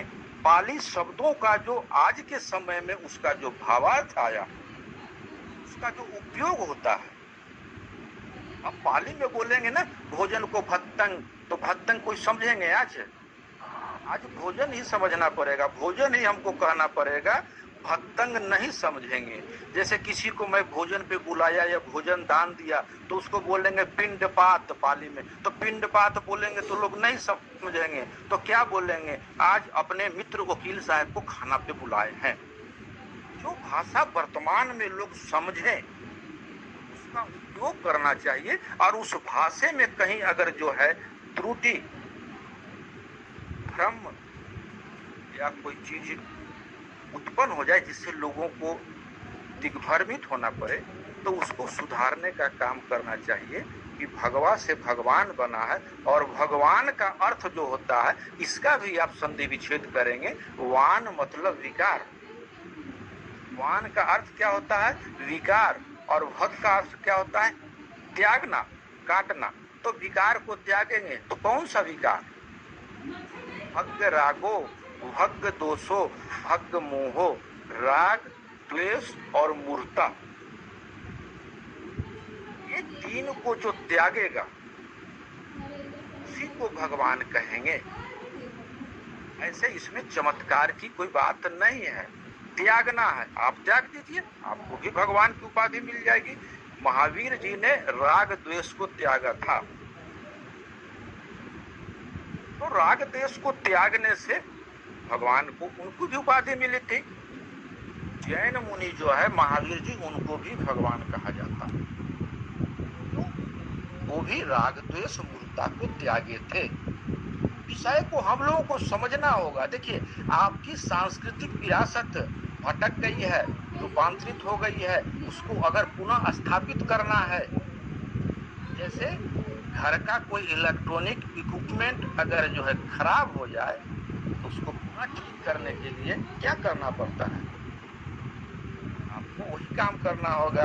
आपकी सांस्कृतिक विरासत भटक गई है या भटका दी गई है, उसको छोड़ देंगे, त्याग देंगे तो काम नहीं चलेगा। उसको सुधारना होगा और पुनः उसको स्थापित करना होगा, पुनः उसको बैठाना होगा। तो हम लोगों को भी अपनी सभ्यता, सांस्कृतिक विरासत में जो त्रुटियां हुई है, जिसकी वजह से हम लोग भागे फिर रहे हैं, छोड़ते चले जा रहे हैं, कहाँ तक छोड़ेंगे? एक समय ऐसा आएगा कि आपको छोड़ कर करके दूसरे देशों की सभ्यता और संस्कृति को स्वीकार करना होगा। क्या मंजूर है? अपने पूर्वजों की 1200-1500 वर्ष ये भूमि गगन वायु जो है ना, ये एक तुकबंदी, जुगलबंदी ऐसा नहीं होता है। भ से, ग से, व से, अन्ना से ऐसा नहीं होता है। नीर तो आदमी में ऐसा नहीं होता है ना कि भगत, ये सब तुकबंदी है। ये सब आज के शब्दों की जो है ना तुकबंदी है, अलौकिक चमत्कार में ये सब घुसाने का, भ्रम फैलाने का। भगवा का स्पष्ट त्रिपिटक अगर कोई पढ़े हैं और नहीं तो आप लोग पढ़ें, भारत की सभ्यता संस्कृति को पढ़ें। त्रिपिटक नहीं पढ़ेंगे, सम्राट अशोक के अभिलेख को पढ़ें। नहीं पढ़ें तो जो पढ़ गए हैं वो सब बताते हैं, तो उनको अमल कीजिए। ये तुकबंदी, जुगलबंदी सोशल मीडिया पे भ ग न ऐसे नहीं होता है। ये जो है ना भक्त रागो, भक्त दोषो, भक्त मोहो इति भगवा, ये भगवान का शुद्ध अर्थ है। तो भगवान बुद्ध की जो सहेजने की जो परंपरा थी, इसको हमको अपने नजरों से देखे हैं। अपने गांव में, अपने पशुओं में किसान अगर हैं तो हल को राखी बांधते थे। उनका क्या गुण स्वभाव था? खेती करना। ये गुण है, उनका स्वभाव है, ये उनके नेचर में बसा हुआ है। तो अगर जंगलों में रहते थे, जैसे आज भी अपने बहुत से भाई बंधु, आज भी जिसको आदिवासी कहा जाता है, वो क्या करते हैं? वो पेड़ों को राखी बांधते हैं, धागा बांधते हैं। क्या? तो उनका जो गुण धर्म स्वभाव क्या है? तो नेचर के बीच रहना, नेचर को बचाना। तो नेचर को बचाते थे, नेचर ही उनका धर्म है। ये आज की जो विकृति है, ये विकृति है। विकृति को करना होगा, तभी आपकी सांस्कृतिक विरासत बच सकती है। और सांस्कृतिक विरासत बचाना ही नहीं है, आज का नेता कहाँ से बनता है? एक भी नेता बताइए जो कहाँ से जाएगा? इसी सांस्कृतिक दृष्टिकोण से जाएगा। तो जो अपने माँ के गोद में ब्राह्मणवाद का विष पिया है, वो बड़ा होकर क्या करेगा? तो कोई कहेगा मैं परशुराम का मंदिर बनाऊंगा, कोई कहेगा मैं विष्णु का मंदिर बनाऊंगा, कोई कहेगा मैं अमुक का मंदिर बनाऊंगा। आपकी जड़ सांस्कृतिक दृष्टिकोण की विरासत, उसको बचाना भी है, फैलाना भी है, ताकि आने वाला समय में आपका जो भी बेटा वो राजनीतिक मुकाम पे जाता है तो इस सांस्कृतिक पृष्ठभूमि का अगर जाएगा तभी वो सम्यक संस्कृति का राग द्वेष मूर्खता से मुक्त होकर के। और सर भगवान बुद्ध की जो सबसे जो गृहस्थों के ऊपर सर थोड़ा जोर देते थे, मोबाइल को पास में रखें, आवाज़ कम आ रही है। मोबाइल को और पास में रख लेंगे। अच्छा। जी जी, आवाज़ कम। तीसरा जो भगवान जो है तीसरी जो सबसे ज्यादा जो जोर देते थे, ये राग द्वेष मूर्ता तो सबसे ज्यादा अरहतों के लिए देते थे, जो भिक्षु संघ में अरहत होते थे उनके लिए। लेकिन हर गृहस्थों को, आपकी बात नहीं समझे, अपनी दखली अपनी राग किनको बता रहे हैं भाई साहब? हेलो जी, मैंने अभी किसी का मैसेज देख रहे थे, अपनी डफली अपनी राग। सर आप अपना विचार रखें। नहीं, विचार रखेंगे ना, लेकिन अगर उनको कहीं त्रुटि है तो मैं प्रयास करूंगा ना। जी सर, अब ये खुला मंच है ना सर, आप अपना बात रख लें, फिर सर अपना बात रखेंगे जिनको रखना है। अच्छा, संदेश को पढ़ लेंगे। राग द्वेष मूर्ता, ठीक है देवप्रताप जी, राग द्वेष मूर्ता की भी बात थी, वो अरहत भिक्षुओं पे ज्यादा भगवान बुद्ध जोर देते थे। लेकिन जो आम गृहस्थ होते थे उनके ऊपर जो है शील का, सदाचार का, जिसको हम लोग कहते हैं 5 शील, यानी शील और प्रज्ञा, शील समाधि प्रज्ञा का सबसे ज्यादा जोर देते थे कि आपके अंदर जब तक शील सदाचार समाहित नहीं होगा, तो शील सदाचार समाहित कैसे होगा? तो आपकी सम्यक संस्कृति से अगर कोई बच्चा राजनीतिक पृष्ठभूमि में बैठेगा तभी शील सदाचार का संचालन होगा। अन्यथा राजनीतिक में अगर कोई ब्राह्मणवाद का बेटा हो, एससी हो, एसटी हो, ओबीसी हो, कोई भी हो, अगर वो बैठता है तो शील क्या होता है उसको क्या पता, क्या करेगा? ब्राह्मणवाद को ही मजबूत करेगा, अपने घर को मजबूत करेगा। हम लोग भले ही ताली पीटे और आज तक ताली पीट रहे हैं। 1977 में भी राजनीतिक बदलाव में देखा, 1989 का भी देखा और 2005 का भी देखा, और आज भी आने वाले समय में सब लोग जोर लगा रहे हैं कि इसको बदल देना है। बदल के किसको लाएंगे? सांपनाथ नागनाथ वो बदलेंगे, वो आएंगे। तो राजनीतिक पृष्ठभूमि अपनी जगह कुछ जानकारी चाहिए तो जानकारी ले सकते हैं। पुरातात्विक जानकारी, बिल्कुल लिखित जानकारी उनको दी जाएगी, स्वयं से भी ले सकते हैं। कहीं सुनी बात, अपनी डफली अपना राग, ठीक है, आप कर सकते हैं। तो मैं अपनी बात यही पे कहकर, आदरणीय रामस्वरूप वर्मा जी की जन्म जयंती के उपलक्ष्य में मैं अपने कुछ विचार उन्हीं के बारे में रखना चाहता हूँ। मेरा मन है उनके बारे में कहने का। 6, 7, 8 ये पॉइंट मैंने उनके जीवन से निकाले और उन पर मैं चर्चा करना चाहता हूँ। रामस्वरूप वर्मा जी निसंदेह बहुत बड़े विद्वान, बहुत बड़े राजनीतिक, बहुत बड़े विचारक और बहुत बड़े साहित्यकार थे। इसलिए उनके ऊपर 5 मिनट में बोलना और 5-10 पॉइंट निकाल लेना, ये है तो उनके प्रति एक परंतु इतनी बड़ी महान शख्सियत के ऊपर बोलना तो 1 घंटा भी कम पड़ जाएगा। इसलिए जो मोटी मोटी बातें मैं आप सबसे कहना चाहता हूँ, उनको बात करना। कृपया कृपया बाकी लोग अपना माइक बंद कर लें। कृपया बाकी लोग अपना माइक बंद कर लें। सर्वप्रथम, जैसा कि अन्य वक्ताओं ने बोला, उनको उत्तर भारत का कबीर कहा जाता है। जब किसी को किसी महान व्यक्ति के नाम की उपाधि दी जाती है तो अनायास ही हमारा विचार उस व्यक्ति की तरफ चला जाता है जिसके नाम की उपाधि उस व्यक्ति को दी गई। अब कबीर जी को हम सबसे पहले देखें तो मेरे विचार में अपने समय का सबसे बड़ा क्रांतिकारी सांस्कृतिक नेता कबीर से बड़ा कोई नहीं। उस समय सल्तनत काल था, मुस्लिम शासकों का राज था,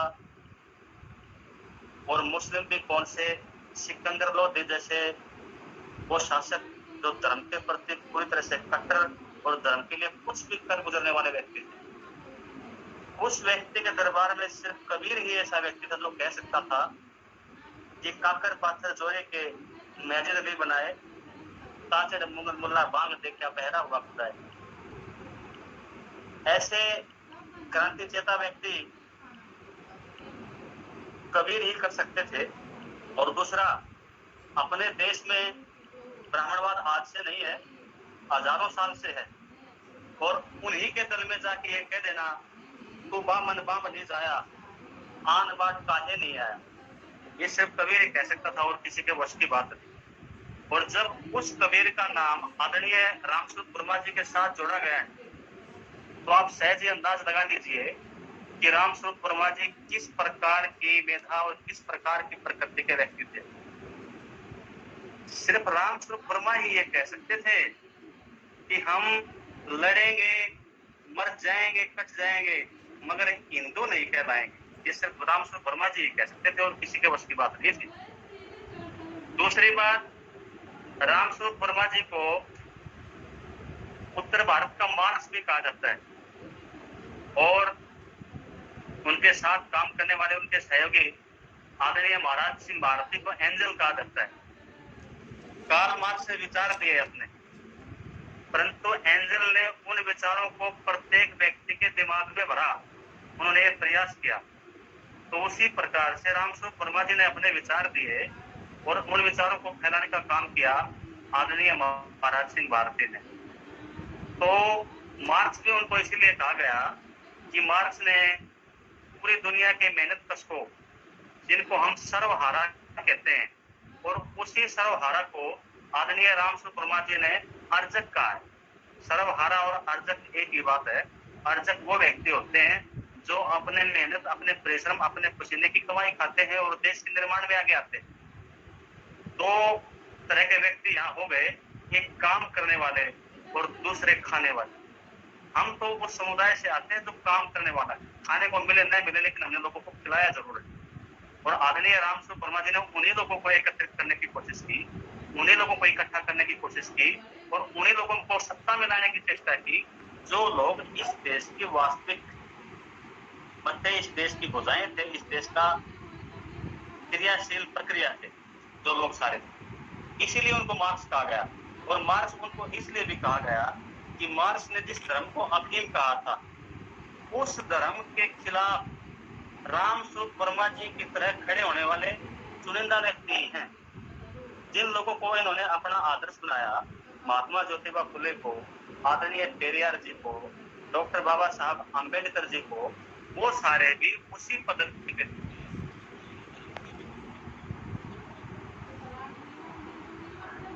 सिर्फ आर्थिक नहीं, सिर्फ राजनीतिक नहीं, सिर्फ सामाजिक नहीं, उसमें चौथा जो स्तंभ था वो उनका सांस्कृतिक था। और ये सच्चाई है, जब तक सांस्कृतिक समता इस देश में नहीं होगी तब तक हम आगे बढ़ भी नहीं सकते। ये बड़ी समस्या है। डॉक्टर अंबेडकर को उत्तर भारत में स्थापित करने के लिए उन्होंने उनके जन्म दिवस को चेतना दिवस के रूप में मनाने का निर्णय लिया और उसको मनाया।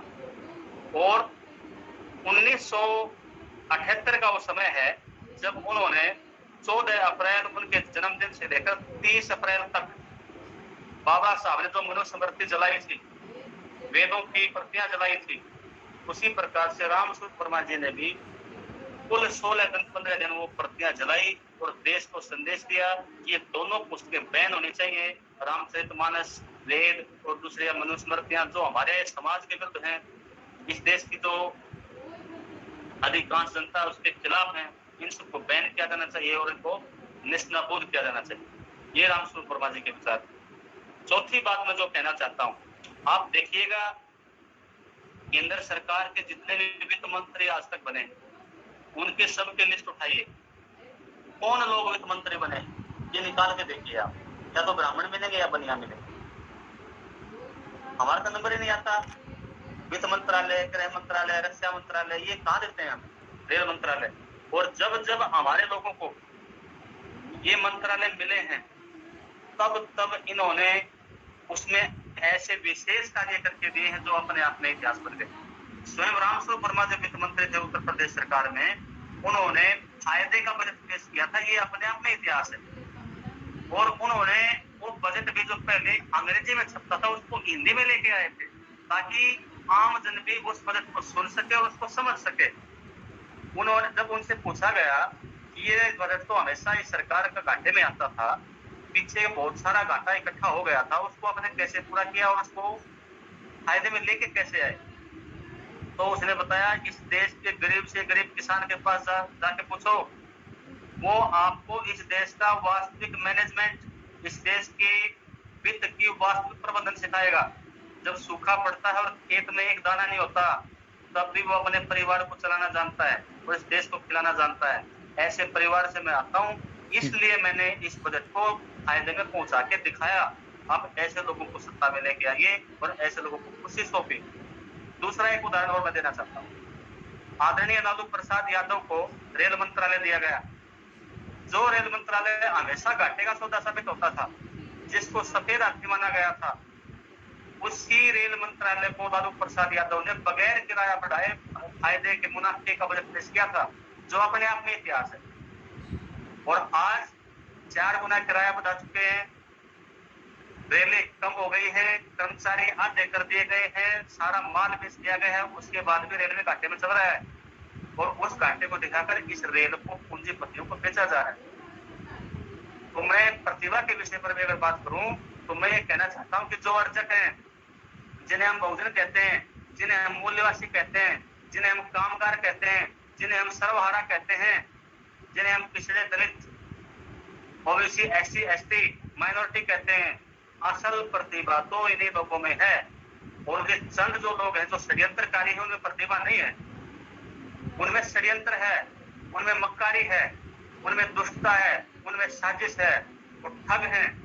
इसलिए वो हमारे लोगों को आगे आने के बजाय खुद उन पदों पर बैठते हैं और इस देश को जोंक की तरह चूस रहे। लोगों को जागृत होना पड़ेगा और साहित्य ही समाज को भविष्य के लिए तैयार करता है।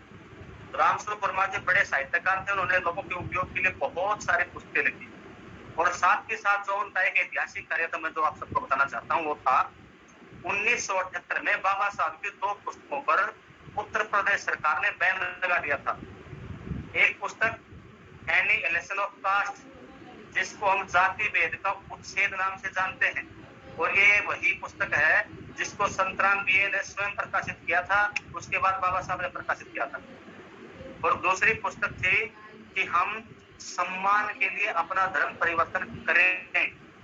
इन 2 पुस्तकों पर उस समय की सरकार ने बैन लगा दिया था और रामस्वरूप वर्मा और पेरियार ललई सिंह यादव, इन 2 व्यक्तियों ने मिलकर अपने संघर्ष से इन दोनों पुस्तकों से बैन हटवाया और लोगों के समक्ष इन पुस्तकों को लेकर गए, जिससे समाज में जागृति और बढ़ी।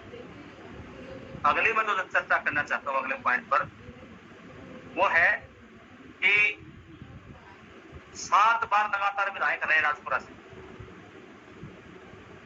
और कुछ ही कम ऐसा मौका आया जब उनको हार का सामना करना पड़ा। इस तथ्य से हम ये अनुमान लगाते हैं कि वो लोगों के बीच कितना रहते थे, उनके अपने जो उनका निर्वाचन क्षेत्र था उन लोगों के प्रति उनका लगाव कितना था, उनके साथ उनका अपनत्व कितना था, उनके मुद्दों को कितना उठाते थे और उनकी पीड़ाओं में, उनकी समस्याओं में, उनकी दिक्कतों में वो कितना अपना समय देते थे, ये उनकी विशेषता दिखाई देती है। 7 बार विधायक चुना जाना और उनका सांसद भी चुना जाना कोई मजाक नहीं है अपने आप। विशेषता है, स्पेशल है। आप देखिएगा जो उत्तर प्रदेश की जो राजनीति रही है वो बहुत ही विकट और बहुत ही विकराल स्थिति में रही, क्योंकि 5 साल तक की लगातार सरकारें 1-2 ही बन पाई। सभी सरकारें कोई 2 साल की, कोई 1 साल की, कुछ सरकारें तो 2-2, 3-3 महीने की भी चली। ऐसी राजनीतिक परिस्थिति में भी अपने आपको बार बार लोगों के मन में बिठाना, ये अपने आप में बहुत बड़ी उपलब्धि है। नमन के काबिल है ये लोग। अगली तो मैं चर्चा करना चाहता हूं कि समाज में समता कैसे स्थापित। समाज में समता, 4 तरह की समता जो समाज में स्थापित होगी तभी समाज आगे बढ़ पाएगा। पहला सामाजिक रूप से सब बराबर हो, कोई ऊंची जाति नहीं, कोई नीची जाति, कोई छुआ नहीं, कोई छात्र, इस तरह की बीमारियां नहीं। दूसरी राजनीतिक रूप से सबको सब पदों पर जाने का हक हो, योग्यता के अनुसार सब जाएं। ऐसा ना हो कि भाई ये उस जाति से आता है या इस जाति के लोग इस क्षेत्र में बहुत ज्यादा हैं इसलिए वही जाएगा। इस तरह की असमता के प्रति रामस्वरूप वर्मा का बड़ा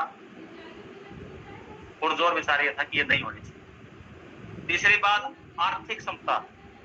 एक व्यक्ति के पास 1 रुपया है और दूसरे व्यक्ति के पास 1 अरब।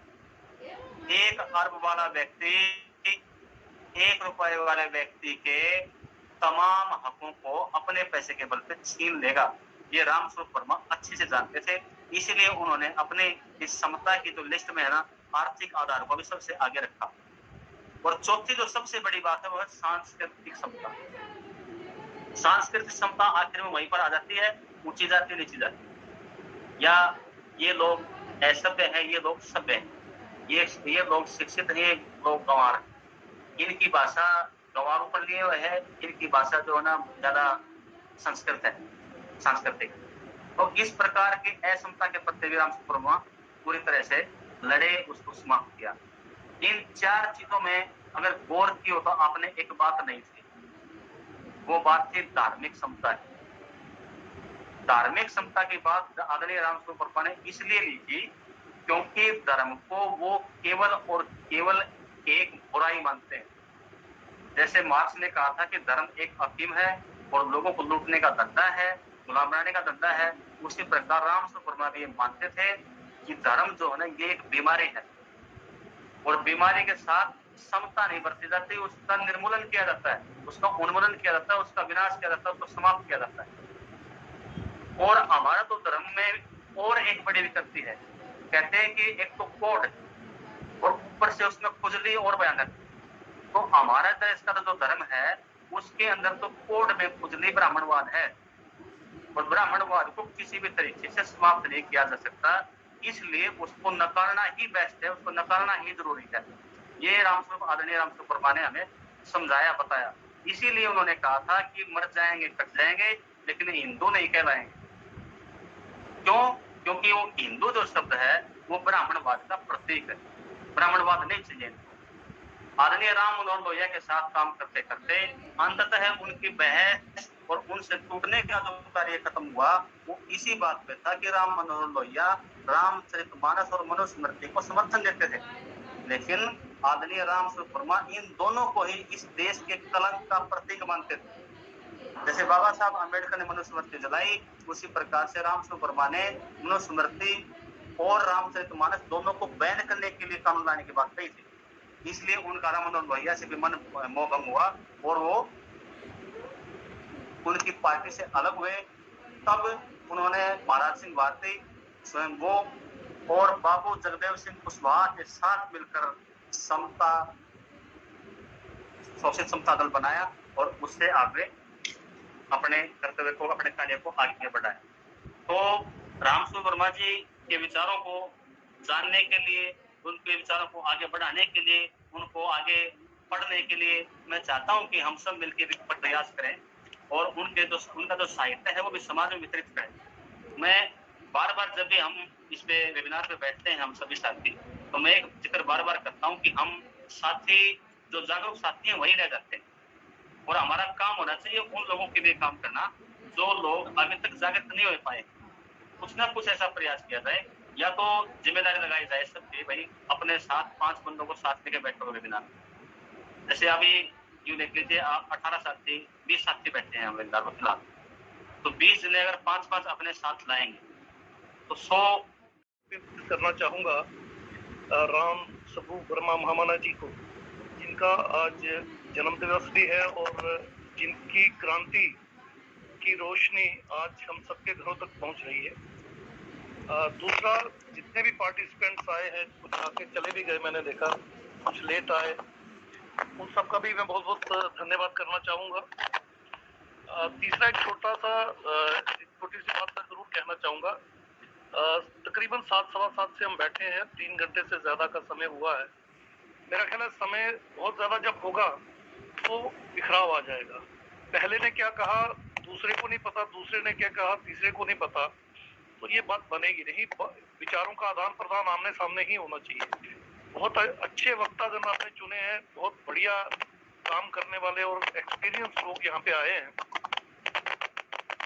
कृपया बाकी लोग अपना माइक अगर बंद कर लें। बड़ा इशू था, दोनों इशू अच्छे थे, इम्पोर्टेंट थे। तो पहले मैं आर्टिकल की बात कर लेता हूँ, फिर मैं मुद्दे की भी बात करूंगा। मैं ज्यादा समय नहीं लूंगा क्योंकि काफी ज्यादा समय हमारे वक्ताओं को मिल चुका है और काफी सुना भी है लोगों ने। एक कंफ्यूजन सा क्रिएट हुआ, हमारे एक वक्ता ने आर्टिकल 32 पे बात की, जबकि आर्टिकल 31 का मेंशन था हमारे प्रोग्राम में। 32 भी इम्पोर्टेंट है क्योंकि आपके मूलभूत अधिकारों का जब भी हनन होगा तो आप डायरेक्टली सुप्रीम कोर्ट कैसे जा सकते हैं, वो आर्टिकल 32 ही है। 226 स्टेट में जा सकते हैं आप अपनी हाई कोर्ट में, और 32 में सीधा आप सुप्रीम कोर्ट जा सकते हैं। तो 31 जो है उसमें मेरा ख्याल जो मुझे समझ में आया था, मैंने जब टॉपिक स्टडी किया था और पढ़ा था, वो आर्टिकल 31 की बात थी, वो राइट टू प्रॉपर्टी था।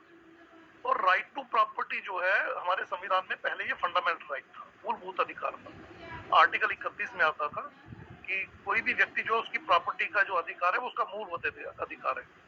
दूसरे शब्दों में इसका अर्थ ये निकलता है कि अगर ये मूलभूत अधिकार होता तो किसी की भी प्रॉपर्टी जो है वो स्टेट जो है एक्वायर नहीं कर सकती, ले नहीं सकती, चाहे वो पब्लिक वेलफेयर के लिए चाहिए हो या किसी और वेलफेयर पर्पस के लिए चाहिए हो।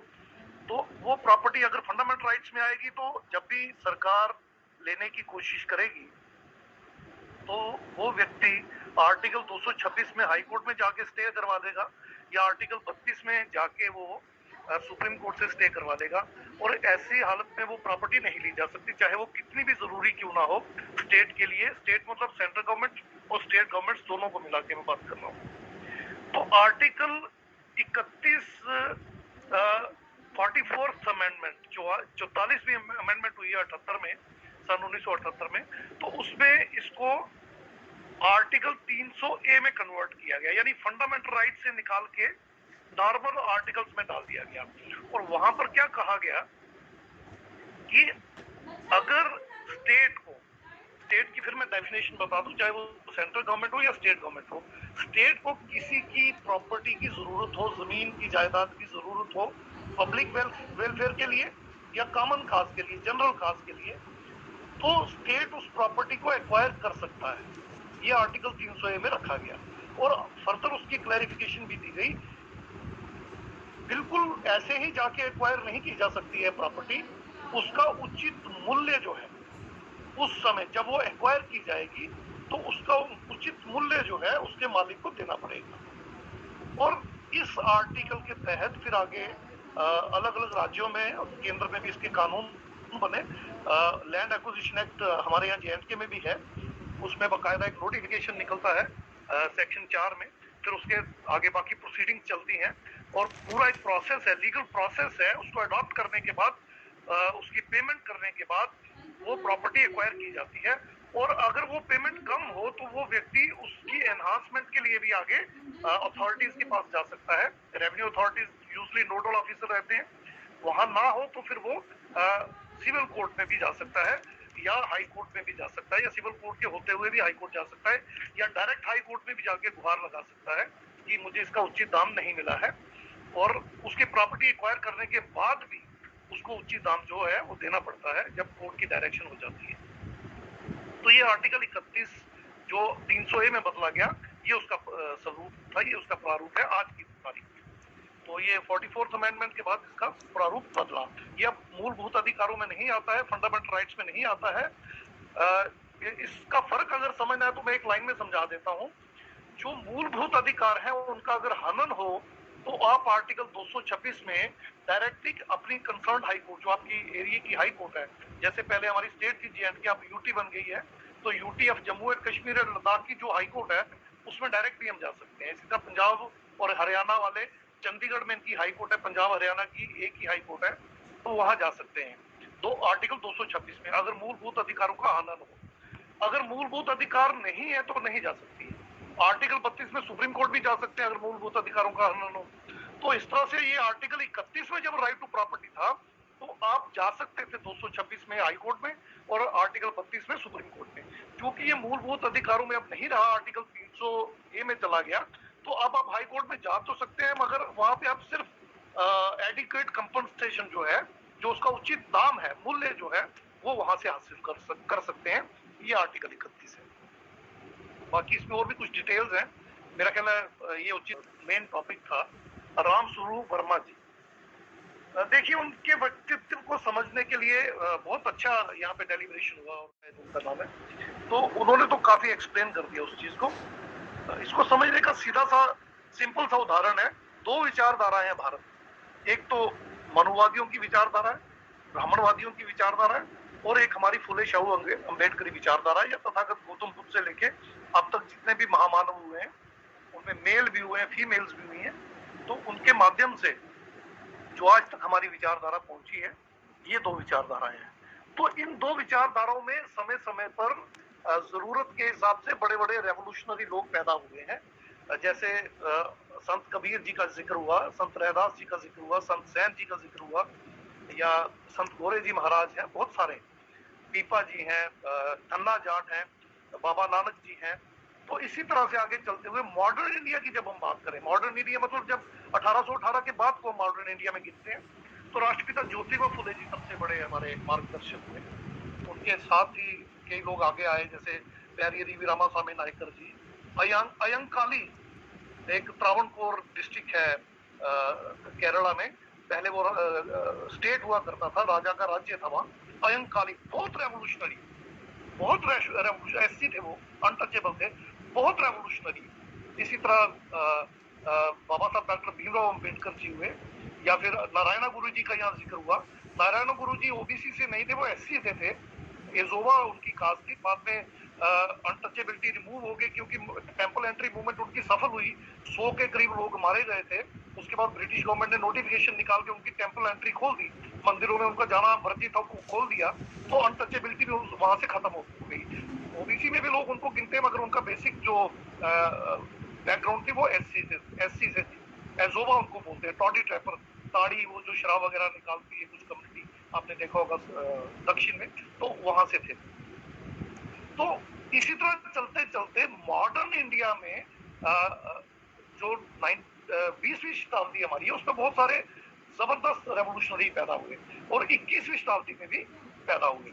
तो इस तरह से 19वीं, 20वीं, 21वीं शताब्दी को अगर हम देखें तो इसमें बहुत सारे रेवोल्यूशनरी हीरे पैदा हुए, बहुत रेवोल्यूशनरी, क्रांतिकारी युग पुरुष जिन्हें हम कहेंगे। उन्हीं में एक रामस्वरूप वर्मा जी, जो महामना रामस्वरूप वर्मा जी के नाम से जाने जाते हैं, और उनके साथ ही भारती जी भी उनके साथी थे। तो ये, और बिहार में बिहार लेनिन जगदेव प्रसाद कुशवाहा जी, आप उनका भी नाम जानते होंगे। तो इसी तरह कर्पूरी ठाकुर जी का भी एक रोल है, थोड़ा सा सामाजिक, बहुत बड़ा एक रेवोल्यूशन क्रांतिकारी उनका भी रहा है। तो काफी सारे लोग, RL चंदापुरी जी हुए। तो हम सिर्फ ये कह दें एक या दो हुए ऐसा नहीं है, काफी सारे लोग थे जो भारत में आए और जिन्होंने भारत में पैदा हुए, और उन्होंने फुले शाहू अम्बेडकरी विचारधारा पे काम किया और मनुवादी विचारधारा के विरोध में काम किया। रामस्वरूप वर्मा जी का व्यक्तित्व अगर हम देखें तो उनकी सबसे बड़ी जो उपलब्धि मुझे नजर में आती है वो था उनका सैक्रिफाइस, उनका त्याग। अपनी IAS छोड़ दी उन्होंने, जैसा अभी हम डिस्कस कर रहे थे, रिटर्न क्वालिफाई किया, इंटरव्यू के लिए नहीं गए क्योंकि उन्होंने वो रास्ता ही नहीं चुना। और बाबा साहब ने भी तो कहा था कि क्लर्कों की भीड़ तो इकट्ठा होगी IAS से, और क्या होगा।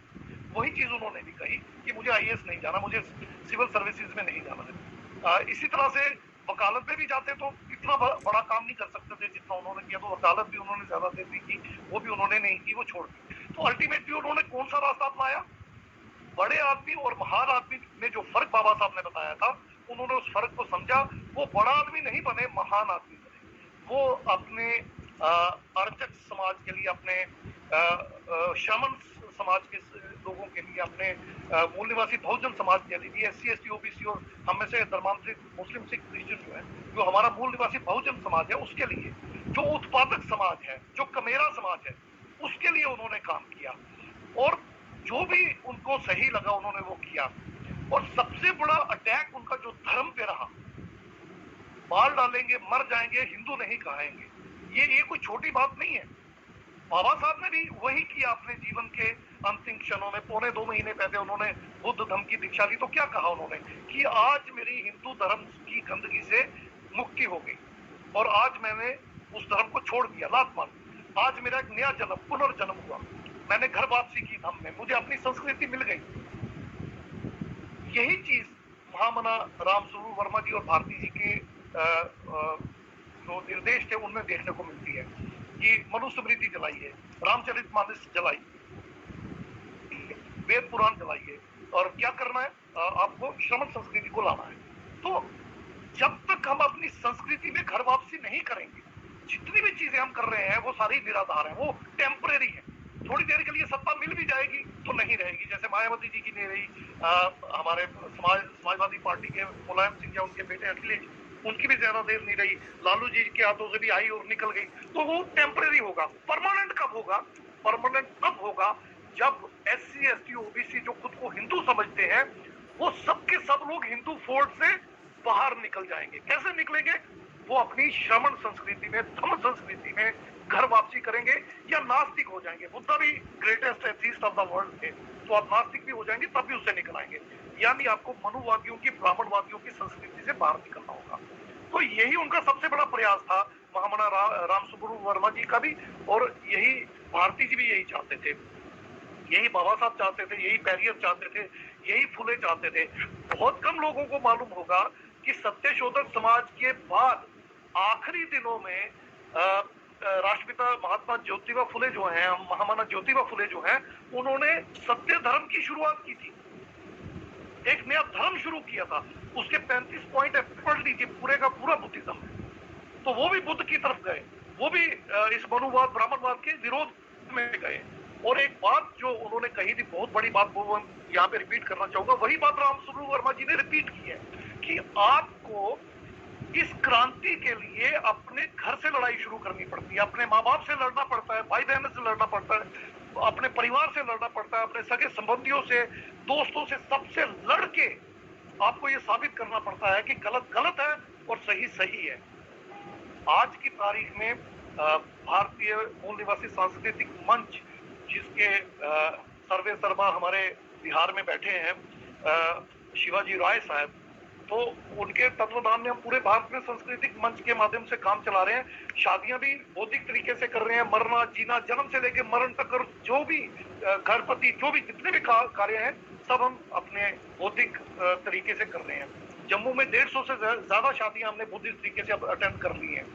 तो ये सारी चीजें रामस्वरूप वर्मा जी और भारती जी चाहते थे, जो अब हम कर रहे हैं। तो मैं ये चाहूंगा कि घर घर में जाके हम प्रचार प्रसार करें, जैसे मेरे साथी अभी कह रहे थे कि हम और लोगों को जोड़ें।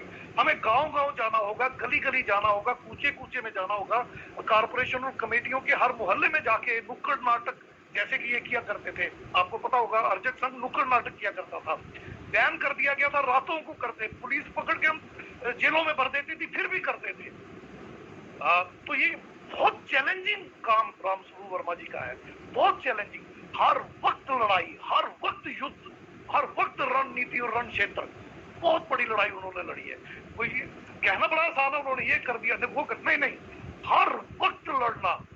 अच्छा वो MLA बन गए और थोड़ा उनके पास पॉलिटिकल एक स्टेटस आ गया, अदरवाइज उनका क्या हासिल करते ये मनुवादी लोग, मैं समझ सकता हूँ। बाबा साहब भी पॉलिटिकली स्ट्रांग हो गए इसलिए, तो ये हर वक्त वो काम करते थे। बहुत सारी बातें हैं कहने को, बहुत सारा कुछ है, मगर समय इतना ज्यादा हो गया है कि मैं समझता हूँ मुझे अपनी बात अब कंक्लूड कर ही लेनी चाहिए।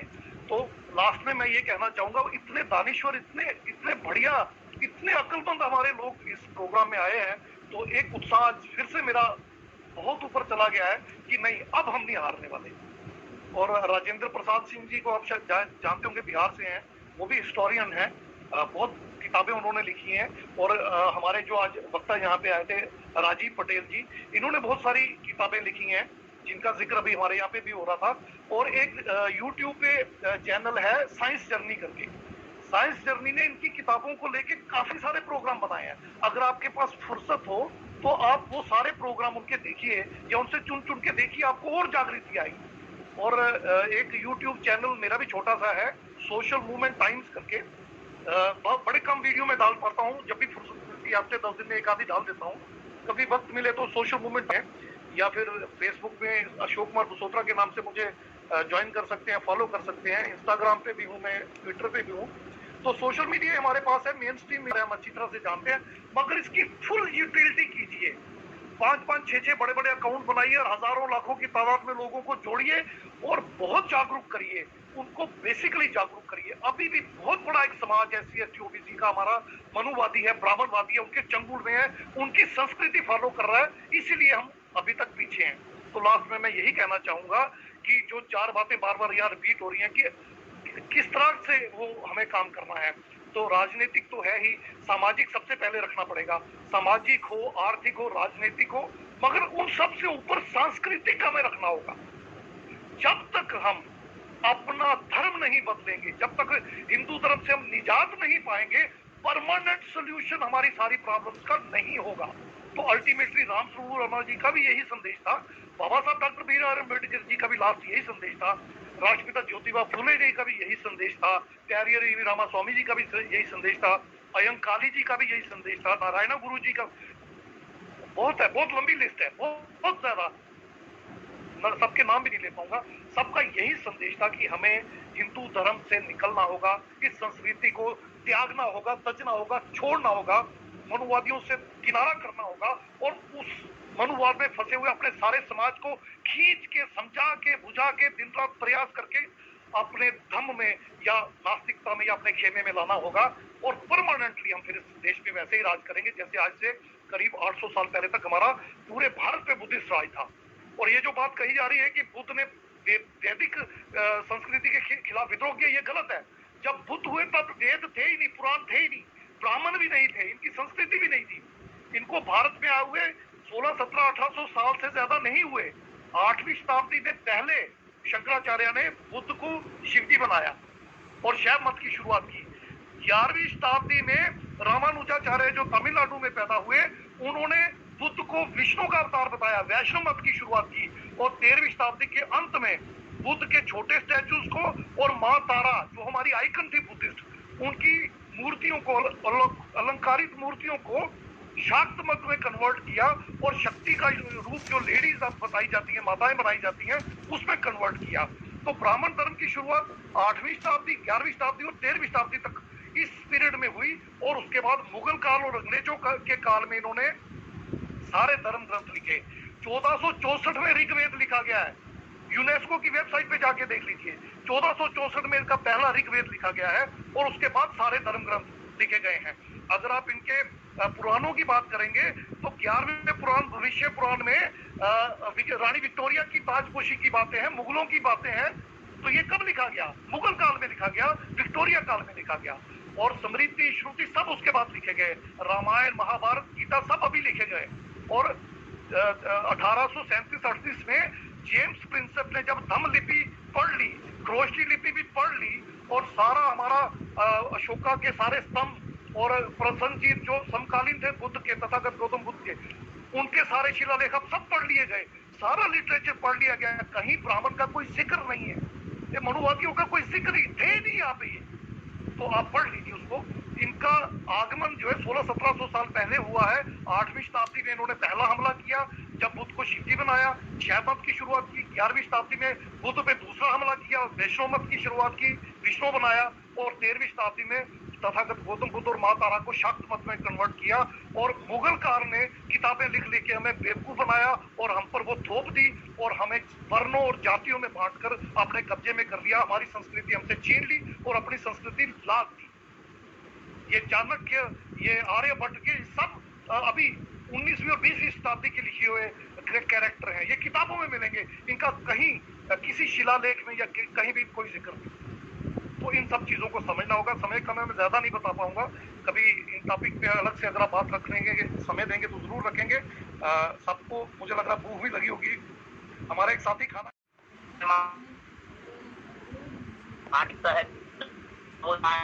कैमरा बंद कर लेंगे सर, कैमरा बंद कर लेंगे तो आवाज़ स्पष्ट आएगी।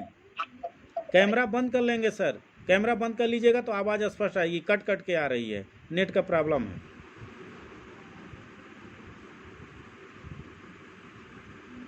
बंद करें, कहाँ से बंद हुआ है? ठीक है सर, रेगुलर रहिए, कंटिन्यू रखें सर। बोलें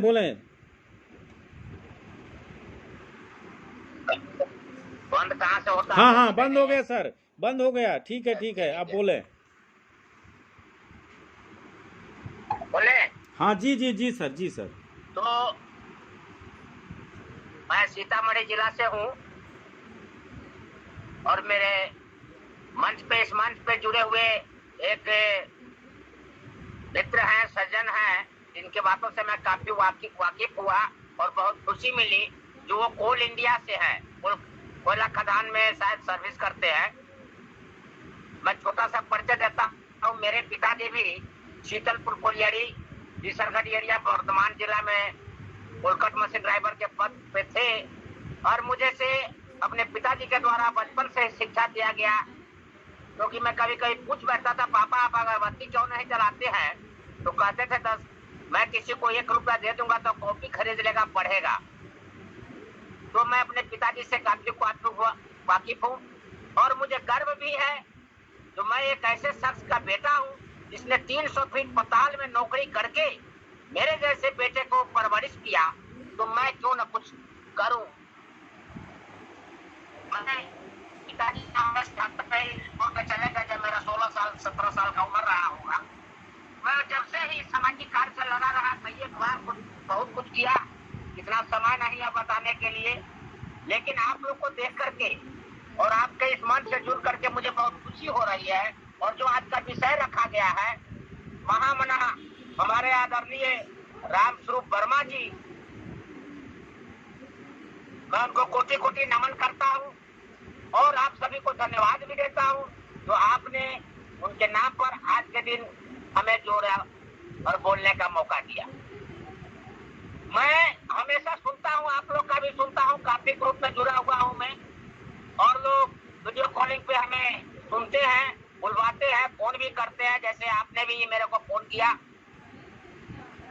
मैं आप लोग को एक संदेश देना चाहता हूँ। हमारे जितने भी महापुरुष हमारे समाज से हुए, ब्राह्मण के अंदर कौन सा ऐसा मंत्र है जो आज भी मेरा समाज ऊपर नहीं उठ रहा? हमारे बाबा साहब हुए, उन्होंने अपने जीते जी हम सबको बहुत कुछ दे के गया। उससे पहले के भी इतिहास रहा, जैसे महामहिम वर्मा जी हुए, योगेंद्रनाथ मंडल हुआ, क्या साजिश था तो उसको पाकिस्तान का कानून मंत्री बनना पड़ा। ये सब हमारे समाज के साथ साजिश की गई। ऐसा भी नहीं है जो हमारा समाज के लोग उस वक्त जागरूक नहीं थे, हमारे समाज के लोग उस वक्त भी जागरूक थे, लेकिन हमारे समाज के लोग बहुत कम से, हमारी संख्या जैसे आज कहते हैं 54% है। हमारे समाज से सांसद विधायक भी है, मंत्री भी है, लेकिन उनको समाज से मतलब नहीं है, बाबा साहब के वचन से मतलब नहीं है। हम तब समझेंगे जिस तरह से आज फेकन मंडल 60 साल की उम्र होने के बाद अपने बच्चों को बोला था कि मैं अपने लिए जाऊंगा, जीऊंगा और मैं अपने समाज को जाके आगे बढ़ाऊंगा, क्योंकि मैं ना आगे बढ़ गया, मेरा मौसी, मेरा बुआ, मेरा अम्मा, मेरा समाज काफी पीछे है। ये कारण क्या है? हमारे बीच में इतने बड़े बड़े योद्धा हुए, सरकारी भाई जैसे वीरांगना, पूरन देवी जैसे वीरांगना, इस धरती को क्या नहीं दिया, लेकिन हमारा समाज आज भी जग क्यों नहीं रहा है? हमारा समाज शिक्षा के तरफ क्यों नहीं भागता है? हमारा समाज मठ मंदिर के तरफ क्यों भागता है? इसका रीजन क्या है? आज जो हम बोल रहे हैं, हमें हमारे इस देश को आजाद कराने के लिए हमारे समाज के लोगों ने काफी योगदान दिए। जिसकी इतिहास को दबा गया।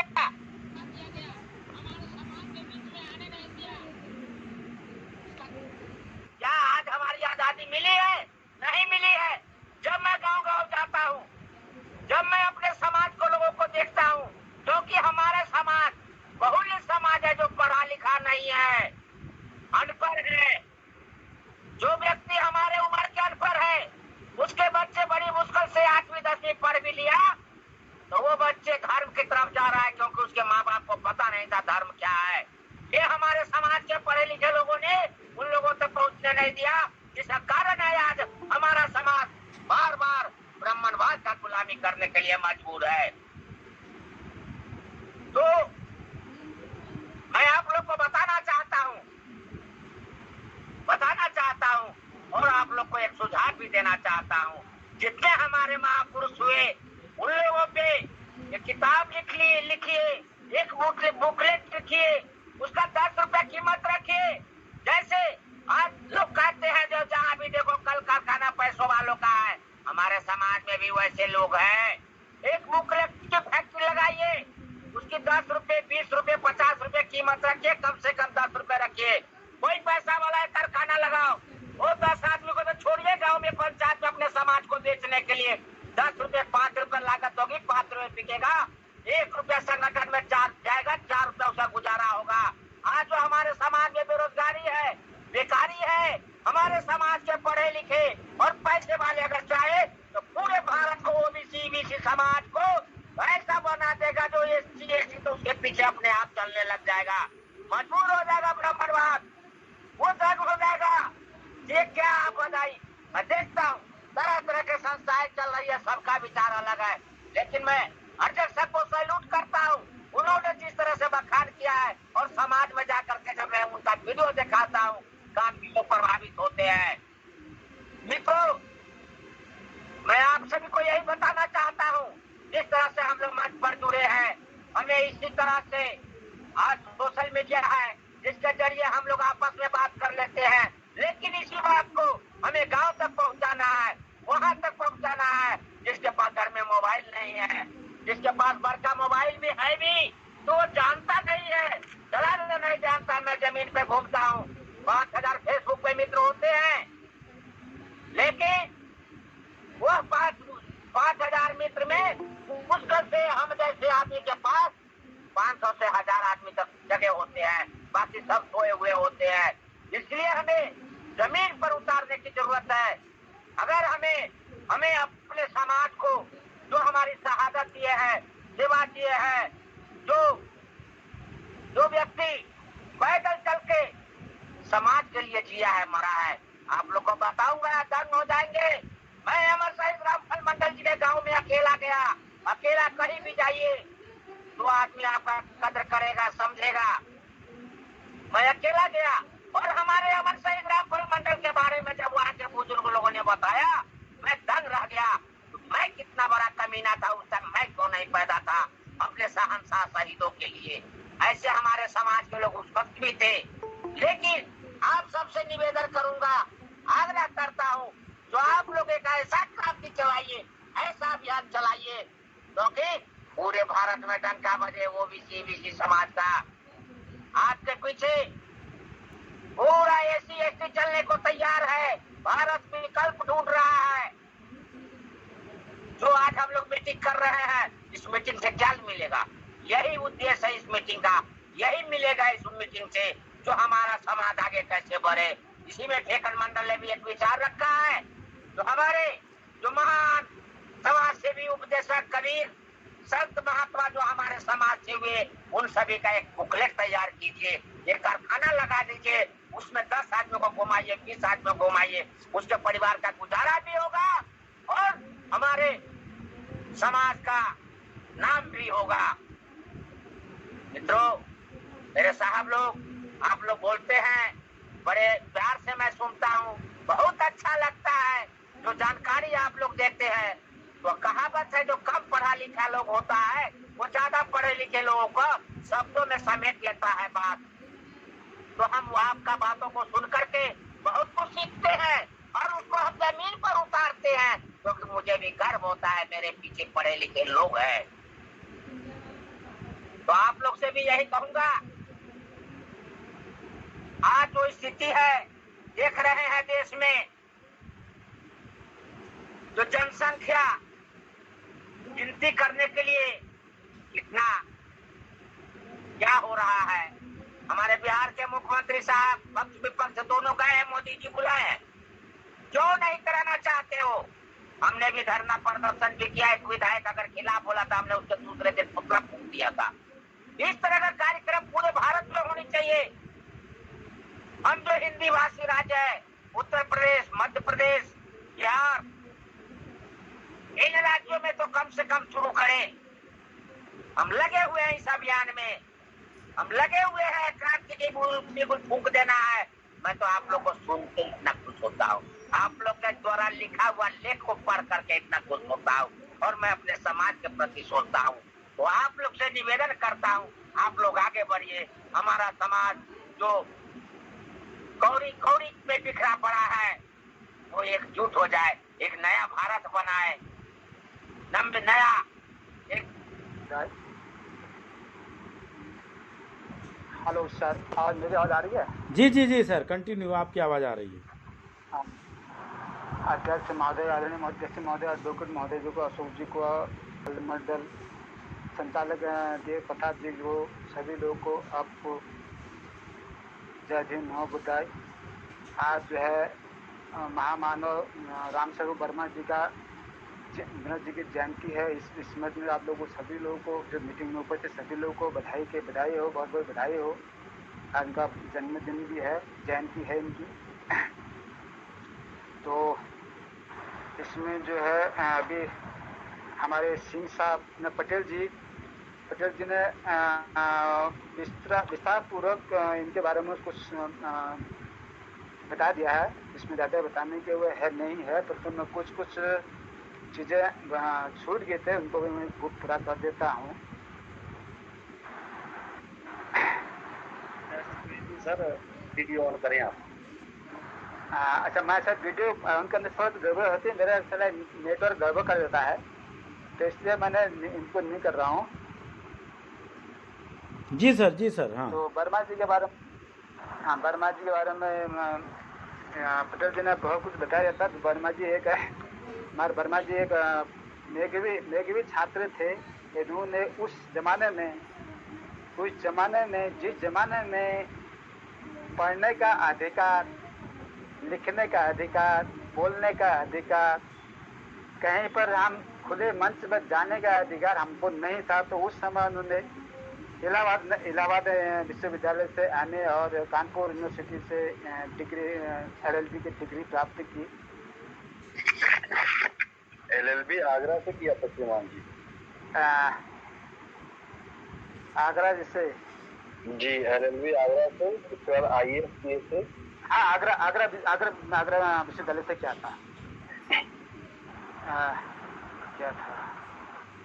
सामाजिक संगठन आदर्श संघ की स्थापना की। मान्य रामस्वरूप वर्मा जी मैदान में 1944 में शेड्यूल कास्ट फेडरेशन द्वारा आयोजित कार्यक्रम बनना है, जिसे आते जाते लोग उन्हें जाते समय उन्हें देखेंगे, याद रहेंगे। माननीय रामस्वरूप वर्मा जी